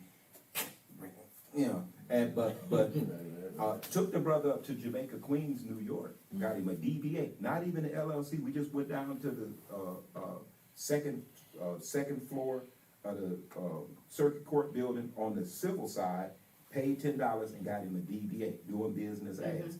Went up to Jamaican Queens, got him a tax ID number though. So he was up in the garment district, and he bought white tees wholesale. He bought 4X and under for $1.25 a shirt. He bought 4X and up, so 5X to 8X for $1.75. He came back, went to Habib and them corner store where they be bros going there. I don't know why they do it. They'll buy one T-shirt for $5 or $6. So he put his T-shirts in a store on consignment. He fronted them the T-shirts. Right. And he fronted them the T-shirts. Then we went and got him a peddler's license where he could sell out the trunk. So he was walking around with white tees. Right. What's up? And he was pushing them at retail price, and then he would go back and he would re-up his T-shirts with them and pick up his loot. Right. This dude made $60,000 off a $1,500 investment in less than a year. He still was a hustler. He just changed the product. Right. He did a little bit of registering and did it legal. we so creative, man. There's nothing we can't do. We just need to change. But look the how law. easy it is to do that, though. Just even getting back to the point, I think is it. We finna wrap it up, but I know we wanna. We definitely had a line about social equity. We do want to go ahead and make sure that we keep having that conversation. Okay. I know we do got to transition, but nevertheless, we do have a few questions that we wanted to get to from a few folks. It was Brad back, and I know we was talking and we was having this conversation, but it was a good conversation, right? But I know folks want to know, man, what is up with this water test and this this instrument, this tool, Bone right? test. We got to know, man, Reggie. So- it's very the community is at a divided. They really unclear. Let me say that. And they get information, but sometimes it need to be dissected down and understood to the point where it's elementary. And so folks have been looking at this instrument, this tool, and seeing that it was not FDA approved. So we want you to shed light on it. You can kind of give it in that aspect and break it down to us so we can go ahead and get it. So I'm gonna break it down in layman's terms. Mm-hmm. I apologize in advance because I'm gonna dance a little bit around what the law firm don't want done, but I'm just gonna make it plain. Mm-hmm. So here you have a device that is being held up to a person's shin bone down there on their shin for 3 minutes. Right. And this device is collecting data. Mm-hmm. This data is being uploaded to somebody that's doing an analysis, a doctor. This particular doctor who created this program didn't start in Flint. It's not an experiment on Flint. It's been done several times before at children's hospitals in the United States. It's been done in Canada. It's been done in different places. Now, these things that I'm talking about are the fruit of interrogatories and depositions that's on file in the court. So what happens is, if I'm an attorney and you my client, I'm not gonna fight your case on Channel 12 or M Live because they gonna push sensationalism. I'm gonna fight it in the courts. So this particular device, so let's deal with some of the most controversial things that was heard. Right. This device was made to measure lead in inanimate objects, not human beings, right? Is that I think they were saying, was the manufacturer saying that? Yeah, the manufacturer created that device initially to measure lead in inanimate objects. That's a fact unchanged by time. That same device before Flint and that same manufacturer, if you look at the letter that they published in the newspaper, the manufacturers say in the second paragraph that they acknowledge that the device has been used in research studies before on humans. But it wasn't. It was used on humans. Absolutely. But it was not the original device. It was modified.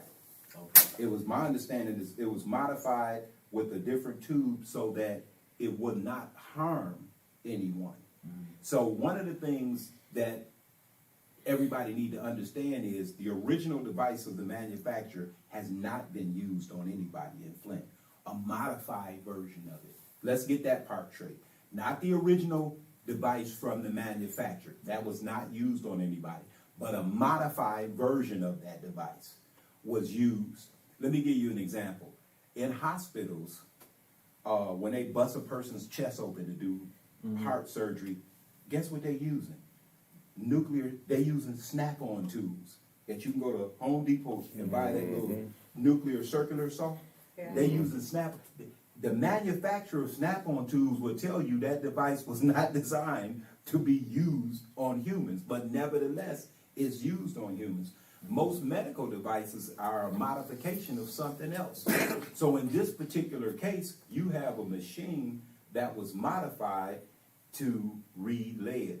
It was never designed as a medical procedure. It was designed to simply put on proof that people in Flint had lead in their body. Why?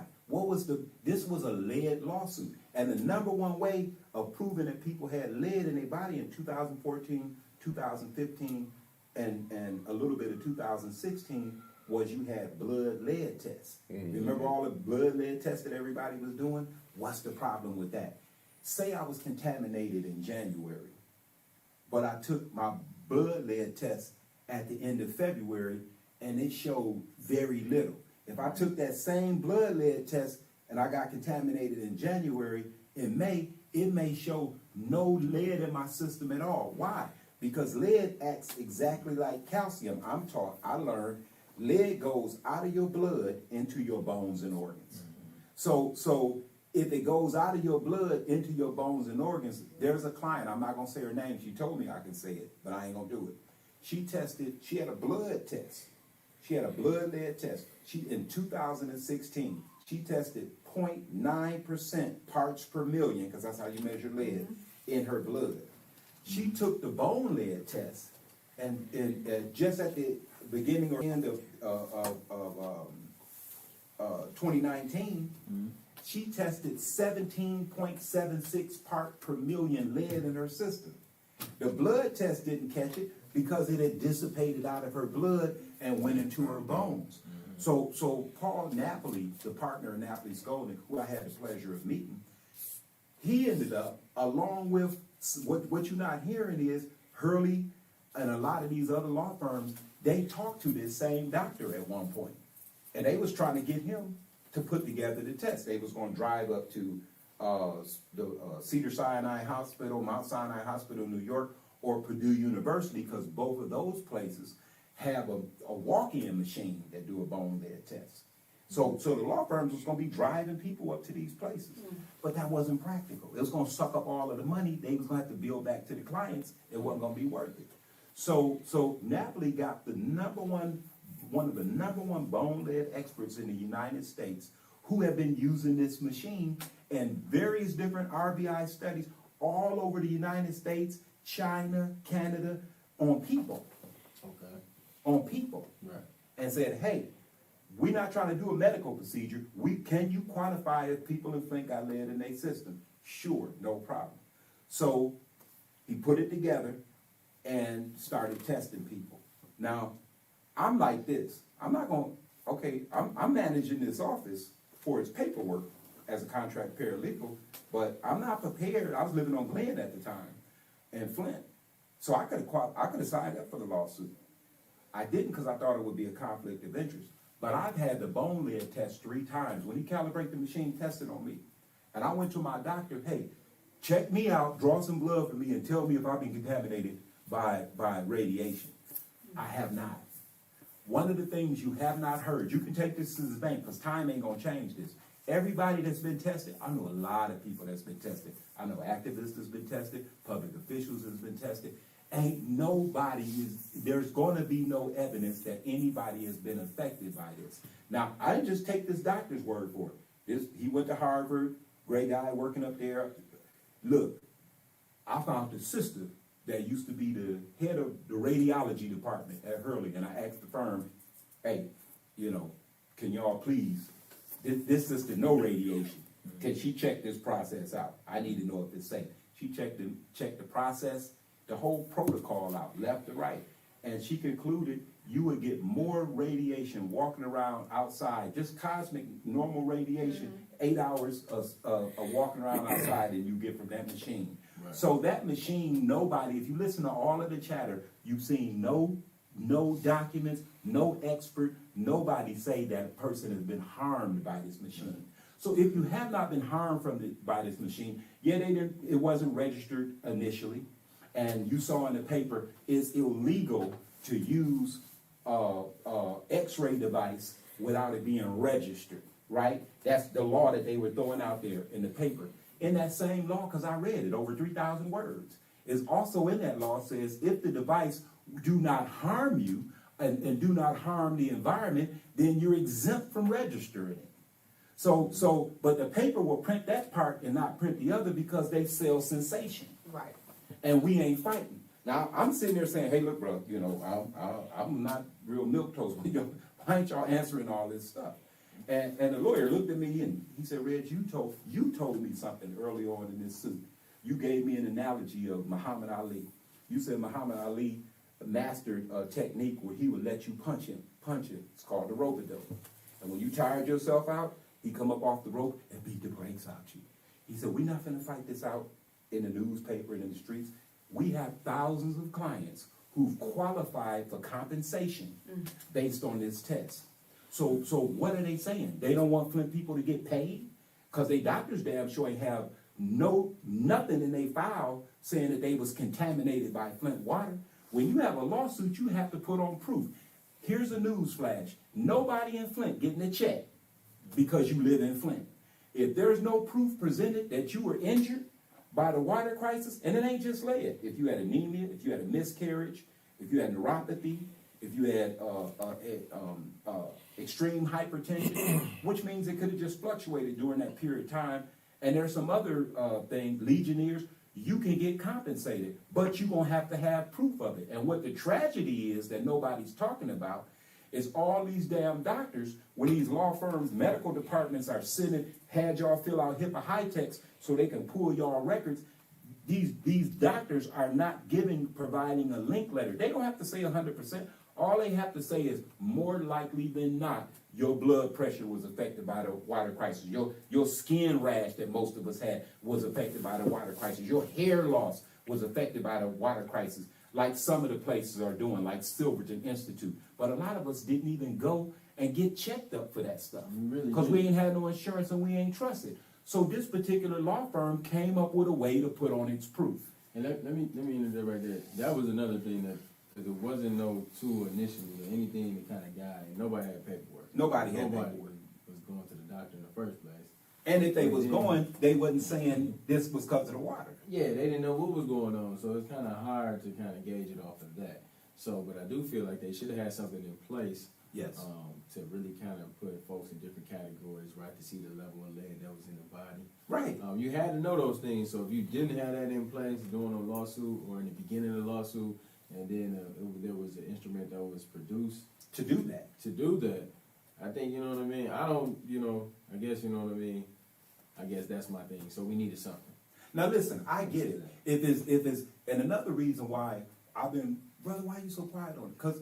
Cause if it ain't right, I'm from within, I'm gonna be the first one to let you know that it ain't right. So I had to make sure for myself, I had to get tested with it, and I had to look, when the one doctor that's objecting to this had his day in court, why didn't he bring no experts? Napoli went and got 5 more experts. See, when you get an expert that's trained in a field, like a radiologist, to tell you that it's safe, I ain't no radiologist. So if a radiologist say now I know damn you and I both know if something is done to you and you feel some effects of it, we know that much. Like most of us know we was affected by lead. As an adult, lead can have you, according to the Mayo Institute, Sister Satara could, cause in spite of how inspiring and passionate she get, she really have great temperament. But now, so if I'm used to her having calm temperament, then all of a sudden she just ziggity boom on the kids, everybody. Don't you know that could be because of lead? Remember when Sharpton came down there and said, we're going to probably have to start a lead court? He didn't say that because he was profound. He was briefed by the doctors who couldn't say the message because they was older white men from Ivy League places, and Flint would be like, yeah, get out my face. So they brought something that was familiar. He said that we're going to have a lead court because kids are going, in a few years from now, going to be on 10, and they on 10 now. Right, and we ain't going to know that came from lead. So I believe we should grow out of Flint a national bone lead testing center. It would be my desire that everybody in Flint be tested. Now, law firms are private corporations. They are not public firms. So if you look at a case called Strickland versus Washington, a 1984 case, Thurgood Marshall was still sitting on the Supreme Court. It set out the standards for what is called effective assistance of counsel. Your lawyer has to represent you jealously and zealously. These are terms used in that case. So it's it's against the grain for a law firm that have came up with a way to do their job better, to share that with another law firm. They ain't under no obligation to do that. But nevertheless, at the request of the locals and your brother, Napoli, Shkolnik, it was fourth quarter, 2-minute warning, but they opened up the testing to the rest of the law firms. And so a lot of the law firms are mum now because they done came in and got some of their clients tested. But because of the concerns, you know, we just, and plus past the deadlines, testing was just shut down. Now everybody's waiting for the judge to make a decision.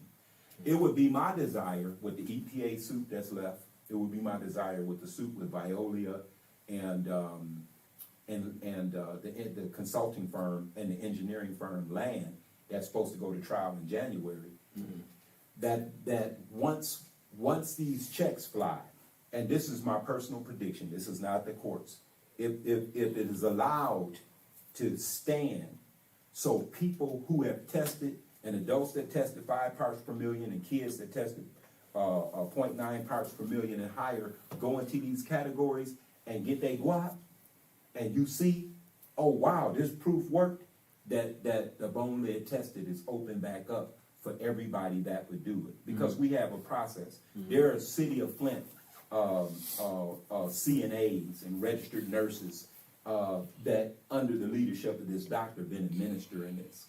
So it's been local people that's been working with these professionals, making sure that we are able to put proofs on so that people can get their work. What was the process perfect? No, it was what is called in law novel, N-O-V-E-L. A novel process or procedure is somewhat new, but it was strictly designed to do what, I mean, these lawyers came in here and was like, well, damn, if this is a lead lawsuit, how are we proving the lead? But here's something else you got to consider. When they was negotiating the settlement, and I'm going to shut up after this. When they was negotiating the settlement, they had to say what they were going to be able to prove. And if they were going to be able to prove lead, the bone lead test was part of the negotiation that allowed the settlement to be $641 million. So if you take it away, the defendants, in my mind, this is my mind, theoretically can say that their award need to be smaller. Let me be the first to say $641 million as a person from Flint who tested 5 parts per million or higher is not enough. I agree with everybody who said that. But the law firms ain't no saviors to me. They private businesses that came in to do what they do all around the world. I'd be more happy if we ran down to all of the foundations and told them, why don't y'all take them checks and write them to all of the households? They ain't under no restrictions. But the bone lead test is, I understand it's controversial in this, but no one has been able to prove or present any proof that it has harmed anyone, because it hasn't. And if it haven't harmed anyone, what you saying? You saying you don't want Flint people to get compensation because it's been proved that they had lead in their system? The sister who took the blood test and only had 0.9 parts per million as an adult, she can't get no compensation. But when she had the bone lead test and it accurately showed that she had 17.7 parts per million lead in her, she's going into the highest category possible for an adult. So she's going to get a check when she otherwise would get nothing. So what is you saying? You don't want Flint people to get paid? And they done been contaminated because the damn doctors ain't done their job and presented no proof in they file to show that they was contaminated? There should have been armies of doctors once this was found out, testing everybody in Flint.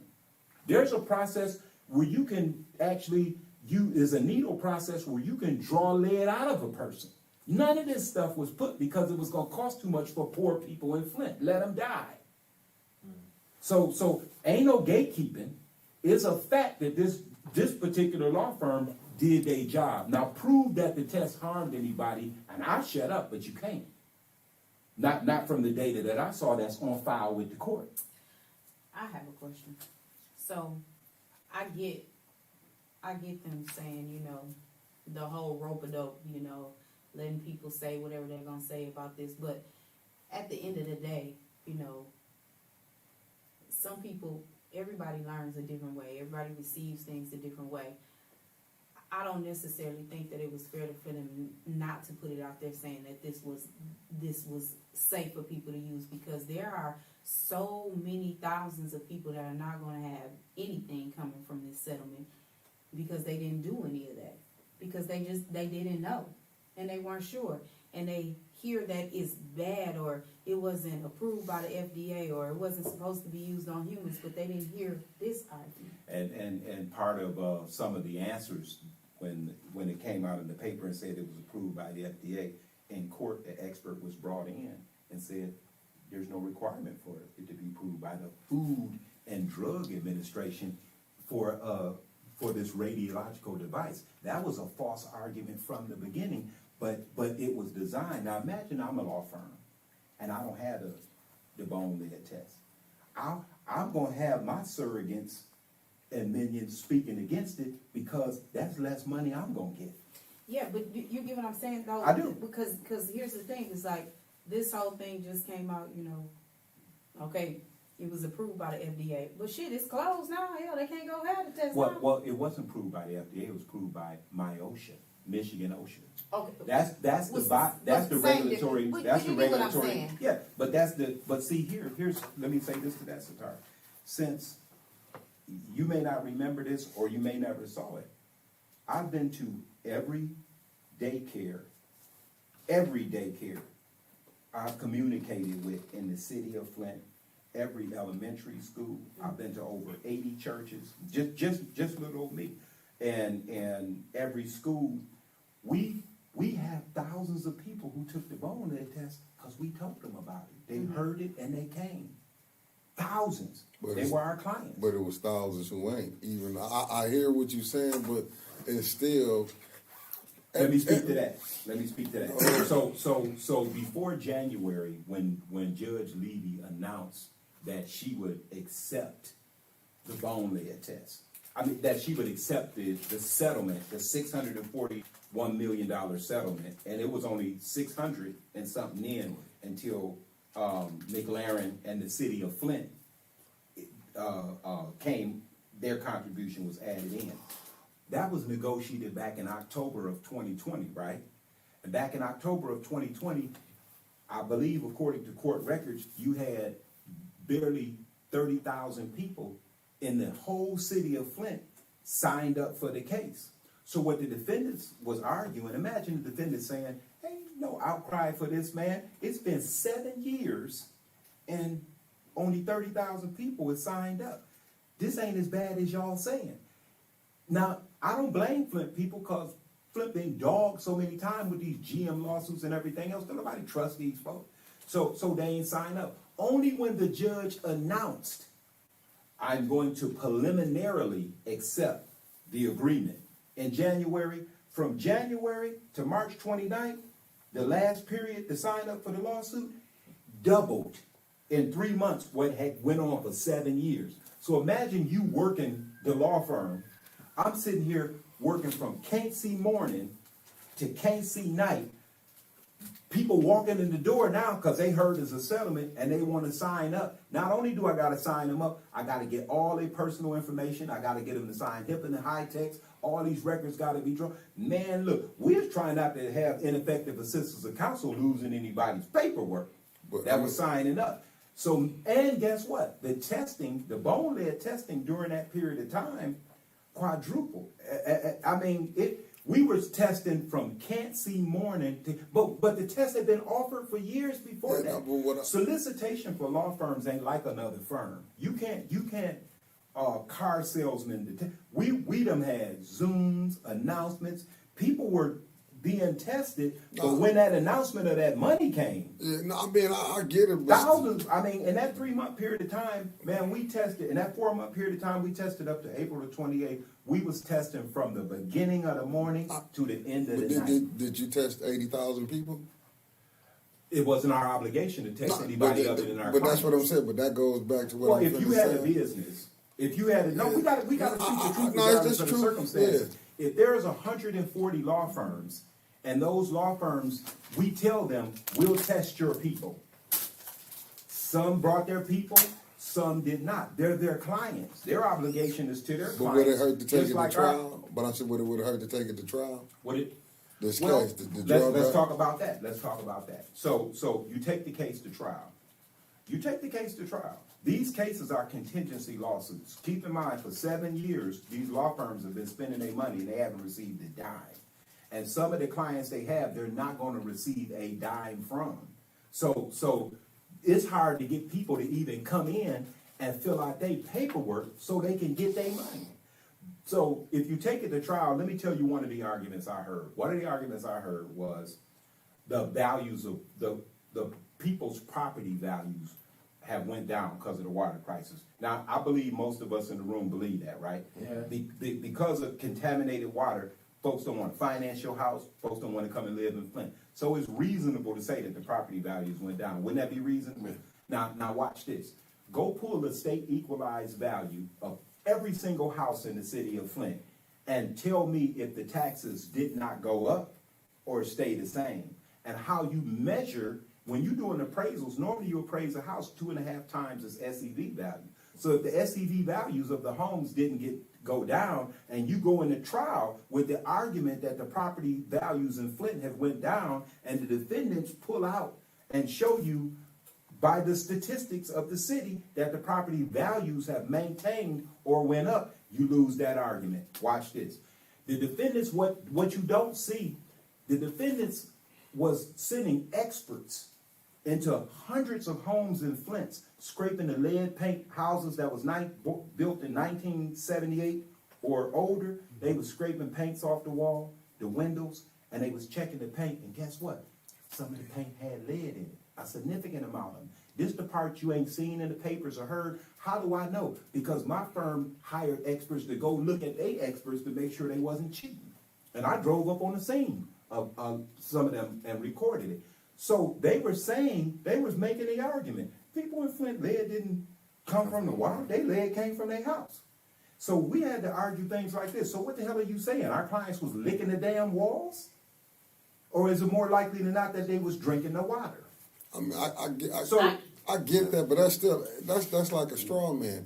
You can come pay that. Was the water poison? Point blank. If the water was poison, you took a bath, then you cook with it. I mean, we can come up. It's like, but some people have tested, and they've tested negative for lead. A lot of people. It's a lot of bone lead. It's a lot of blood lead tests that was done that are negative. Yeah, but you still don't know from the other, like from down the road 10 years from now. We just saying right now, you don't know what might come back. A cancer might come from this, or different things from this lawsuit. Oh, absolutely. You are 2,000% right, and I think that's a legitimate argument that you don't know what's going to come out of it. Now, you got about 60 or 70 years of lead studies that say what happens when you contaminate it with lead, and those are scientific facts. See, science is science, and when you bring science into a courtroom, I don't give a damn how good of a lawyer you are, it's going to have to yield to science, because science is going to do its part. So all of those things, or some of those things, were taken into consideration. After 7 years, so could this lawsuit have been done better? As a person seeing it from the inside, in my mind, absolutely. Absolutely. There's no mistake about it. Should have more money. Should have had more money. But here's my thing still about the testing and that. Okay. So I get what you're saying. I get it. I understand exactly what you're saying, but I'm thinking about all these other people that are untrusted, because I am one of those people that I don't trust, right? So had I not known you, right, and you came to me and you say, I'm going to the daycares, I'm going to this, and I'm and Well, that's exactly what happens. I don't know you, and then that's exactly what happens. But then I'm on that. You work for them. That's your job. So that's your job to tell me that. I can't trust that. So these people are very untrusting because we're being poisoned. That's it right there. We are being poisoned. Why do I trust you? See, we're not giving people enough information to even trust any of that, right? It's not enough because we come with these big words and these big pieces of paper that's saying this as opposed to saying, yo, I'm trying to help you. I get it. I understand. You know, it's too much talk, right? I probably, so I lived in Flint, 2004, in 2014 to 2015. I didn't do anything with this settlement. And they kept telling me that I should.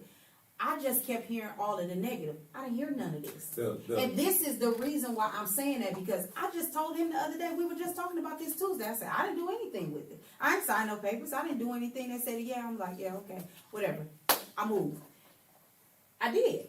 I moved in 2015. All right, whatever. I didn't do anything with it. Should I have? I don't know. Maybe. Should I have had this test done with my children? I don't know. Maybe. But I wasn't getting enough of this to make me do it. That's what I'm trying to tell you. We getting all of this back end stuff. I'm not getting enough of this to tell you that, right? Well, part of my response to that is thousands of people did get it because I came to them. I wasn't sitting up in the office. I was out at churches, in the street, at these fun days, at these festivals. So a lot of people, we just not advertising that, but a lot of people got it. And then once you get it, say you got it.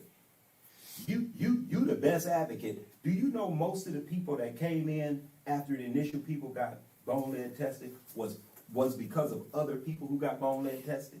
They was bringing in their neighbors. They was bringing in their family for the very reason you said. Nigga, I don't know you. I don't trust you with these great folks that came in here from out of town. So it was people who got the test that brought other people in. That's just a fact. I'll be lying to you if I said otherwise. There's no way the number of people got tested that did if people who did get tested didn't feel that way. Everything you saying is true. I wish I had the lever because I wanted everybody in the city of Flint to be tested. I still do, because it's a test that can go back 20 years. So we need to know who's contaminated and who's not. I don't care if the lawsuit was paused, but I would be lying to you if I wasn't a Cogswell cog or a Spacely Sprocket in this thing. I'm doing everything I can from my position to try and keep this thing going. You understand me? I am. And I'll sit here and try and play gatekeeper and make you feel good about what somebody did or didn't do. It wasn't done. Right. And some of our message came Johnny come lately. 6, 7 years, people started hollering about that. If y'all to my clients, I can't go out in the public and talk about what I did with y'all. That's called attorney-client privilege. Right. I would be practicing ineffective assistance of counsel. That's a fact. Right. So some of this I understood had some limitations that was bigger than Nino, but it still ain't too late, because the EPA still can have some quarters shook about them. And if everybody who wasn't bone lead tested get bone lead tested, and I believe that, and I'm still pushing for that, the facts that people don't know that's sitting in the court. If you go pull up the court documents, everything I'm saying you'll see there. I can't say nothing that ain't already there. I ain't giving you no inside information. I'm just telling you stuff that ain't being broadcasted on M Live or these sources. The sensational part is, but the other part isn't. And I'm encouraging Paul and them, you know, he said, well, Reggie, who we gonna do a PR campaign to at the expense of our clients? You know, that's who our obligations are to, in that sense. But y'all right, it's totally imperfect. This could have been a better way. Sister Satara, you right, the brother is right, the hard questions are good. I'm just giving you the honest answers from my vantage point. There is a systematic effort by people up at top, other law firms, for this test not to be out there.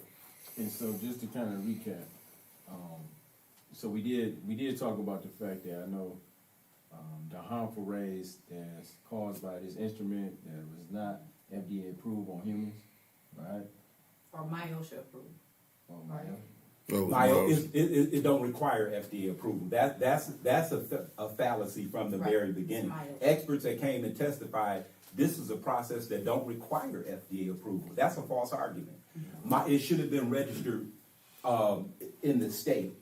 Okay. And it is registered now. It has certificates up on the wall. They have approved it. And one of the things that came out of it is to be used on humans. To be used, so It's certificates on the wall for it to be. It was when we was testing people, especially towards the rush process. We had the certificate. Okay. The state approved it. It's state approved now, but one of the things that could be done is there's some things called dosimetry rings. Dosimetry rings can be worn by the tester. They can be worn, and they'll tell you if any radiation is being emitted. Okay. And so if the device went defective or something like that, then it's my understanding that's what those things do, according to the testimony that's on file with the courts. But as Myosha said, even though we made a few recommendations, we have no proof based on our test on the device that it has harmed anybody.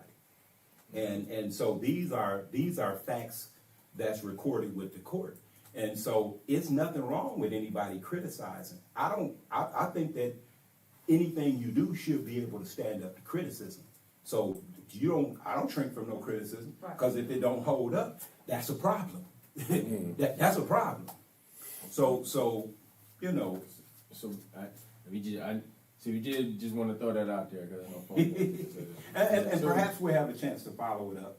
Yeah, because not just from a layman's perspective. Yeah, we just run into time. We're gonna definitely come back, and we're gonna have another long, strong conversation. Amen. About social economics, generational wealth, but then also anything else about that test. So if you got some any questions you want to come back on from seeing this broadcast, and something that you want to come back on the next time, we definitely welcome all that. Amen. So just any final words from everyone? Man, thank y'all for having me. Y'all have such a powerful platform because it's real, it's grassroots. I ain't come here expecting nobody to give me some chicken scratch question. I know y'all always was gonna come with the real, and I would be remiss and surprised if you came with anything less. But my thoughts and my comments about the test is sincere, because my concern right now is some people lives can be changed by going into the right categories. And if they tested positive for it, part of that money is there because of those tests. Let them get their money. Right. Yeah. And then let's open it up so everybody can get the test. How about we push that? How about we push for some more disclosure so everybody can Now, get I'm tested, with that. like the brother said. Let's do that. I'm with that. But then also, let's get a chance to go ahead and sue more folks to get that settlement. Amen. That settlement up high, We're gonna sue EPA. We still got a suit pending with EPA. And some of these law firms after this first round, they out. But We want all our clients to get 3 pieces of money from the EPA, the contractors that ain't sued. And I agree with you, some other people need to be sued. Hell, if it was up to me, I sue all these the damn state of companies. Michigan need to come harder. They should have came with a $2 million Right. price. Yeah, right. What they did was ridiculous. So I think they should have came harder. We should have deemed it as environmental racism. Right? You mean $2 billion, brother? You remember we filed a motion to try and make this a civil rights case? It should have been there. And they came back saying, because we said this should be black, but split was 68% Right. black. So they wouldn't deem it Right, that. Dewan, $2 billion, brother. You said $2 million. He meant $2 billion. I said $2 billion. Oh, you said okay. Yeah. No, because it should have been well over the billions. So we gonna come back strong on this conversation. We're gonna do some more homework. Let's do some homework. Let's do the numbers. We're gonna strategize, do some numbers, and see what the formula look like, and maybe we can break down some categories. Okay. Any last word, Quinn? Yes. Stop paying your water bill. Stop paying your water bill. Put it in an escrow account. If you need some help with that, call me. I can help you with that. For a price, for a little small fee. We ain't To giving set nothing it up. away free. To set it up. Stop paying it. Put it in an escrow account. That way you have it. If something comes up with it, you can say, listen, it's right here. I got the money. Fix my shit. But stop paying your water bill. That's one way to fight without fighting, without getting out there. You don't have to tell nobody you're doing it. You don't have to stand on the front lines and do it. You don't have to be out there with That's your awesome. chest all out. You don't have to be talking shit like me. You don't have to do none of that. You can just stop paying it, put it in escrow, do your part. But we all have to stand together. We got to be a unit. I say that every time I'm on here. We have to stand as a unit. We have to do these things together. Down on your feet, not on your knees. That's me. I'm going to down on my feet, not on my knees. And I'm going to keep being boisterous about it every single time. I just think that we just need to lead in love We gotta love each other, and we have to do these things that we have been talking about. We can't just be, just talking about it. We gotta be about it. So, all of these things that we put in place, I'm ready to buy this house. Let's do that. Brother Derek, I'm ready to work with you to get that going. But y'all, we really have to work together, and we have to get to the mindset that we're gonna keep all our stuff in house, right? So if we gotta keep Flint, then we gotta keep Flint, and everybody on the outskirts can kick rocks. We just need to make sure that we do that. We have to make sure that we continue to keep our dollars black, and we have to continue to use our black businesses. We have to be able to call Brother Derek, and we have to be able to go on Welch and shop in Preston store as opposed to going up the street to Sunoco or whatever. We got to do that. We got to pool our money together. We have to buy grocery stores. We have to get us a gas station. We have to do that. But we got to start. We got to start somewhere, and it start by stop backdooring each other and thinking that everybody gotta be in the front of everything. Because like you say, everybody gotta have a post. Everybody gotta do something. Because if somebody ain't writing down something, then the person that's doing it don't know where to go. Right. Everybody's got a spot. Everybody has a spot. Everybody has a spot. I'm gonna continue to say that. Everybody has a spot. You just gotta stay in your lane. And let's do it together. But we gotta do it together. Amen. So, I think based on the conversation, I think you had a lot of jewels as it relates to what you can do to create some wealth. We want to make sure folks is not renting. I think that's the main thing. The first thing we talk about, gaining access is home. So I think that was a beautiful conversation as it relates to just even ways you can go and obtain your property. And then even going to the land bank, because land bank doesn't have to be. We could be the Flint land bank, really kind of, get the properties here in Flint, make sure folks is, staying in homes and create programs, keep them in there. So I think that was a healthy, rich conversation. I'm very much engaged and very, very much ready to do the home building process and continue to go ahead and start build a robust community here in the city of Flint. I think more or less education has been a big thing that we talked about. Is getting back to the basics of who we are, what we represent, the culture we stand for. But that takes some serious educating. And I know folks is not mad enough right now, but if you don't continue to step up and be a part of the process, one day you're going to get to the point, but it may be too late. We are always reactive. I think we find ourselves in a reactive state of mind all the time. But it'd be different if we was proactive. Looking, the outcomes be much better than, what we've been getting. So we talk about this settlement right now, this $642 million settlement.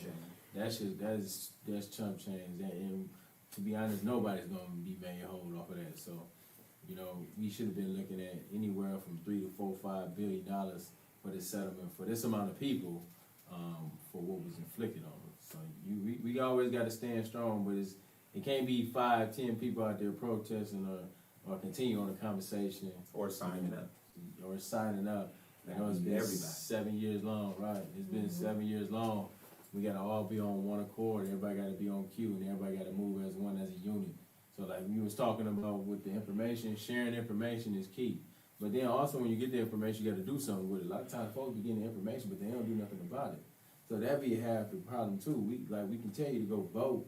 You can put the people in place and bring them in front of you and everything, but if you don't step up and go vote, you don't do nobody no good. So listen, 50-50. No, we say 100-100s. We gotta put 100% in to get 100% back. That's right. So we gotta be dedicated and continue to follow through too. So, but I enjoy the brother Rex, man. I appreciate it. I appreciate the conversation, man. Everything that we talked about and everything that you clarified, and even the stuff that you put out there. Make sure y'all do the research, check it. Do the research. Right? We always say, just like with Brother Roberts, always check the information that's being said, but then also so that you know it, and then that way you can be able to kind of expand on it too. So, with that being said, we're gonna wrap this segment up. We'll bring Brother Reggie back. They bring the heat. Yeah, we're gonna tell you the update about them houses, and then we look forward to seeing you on next Thursday. We got any 6 o'clock. another album announcements? Nothing else coming up? Oh, we ain't got nothing coming up. What What up? But y'all gonna be at the what's name Friday? You forgot Oh, the yeah. protest. You gotta throw that on. Yes, so we are planning to go out to Westwood Heights, to Hamity, to protest about Peter Toll being reinstated. We're gonna do that Friday, about 2:30, right across the street from the school. Catch us out there. So all of you all that are in agreement with us and want to stand in unity with us, please come out and support us in doing this. I mean, if you don't, we're gonna be out there anyway. Also, we also would like for you all to come out to the board meeting that's gonna be on October 6th. That is a Wednesday at 5:30 p.m. And that is at Hamby High School in their library. And we're gonna be out there and we are gonna give them an ultimatum. We're gonna have Brother Art Woodson is gonna be out there as well. He is one of the ones that's leading this. And I am in huge support of him, so I will definitely be there. So you all come out and support and just support our babies. You know, they need to see us out in droves, in supporting them. Because if we don't, who's going to? We have to protect them. We have to start protecting our babies. And we have to let them know that we care and we love them, that we're not going to stand for any of that foolishness with them.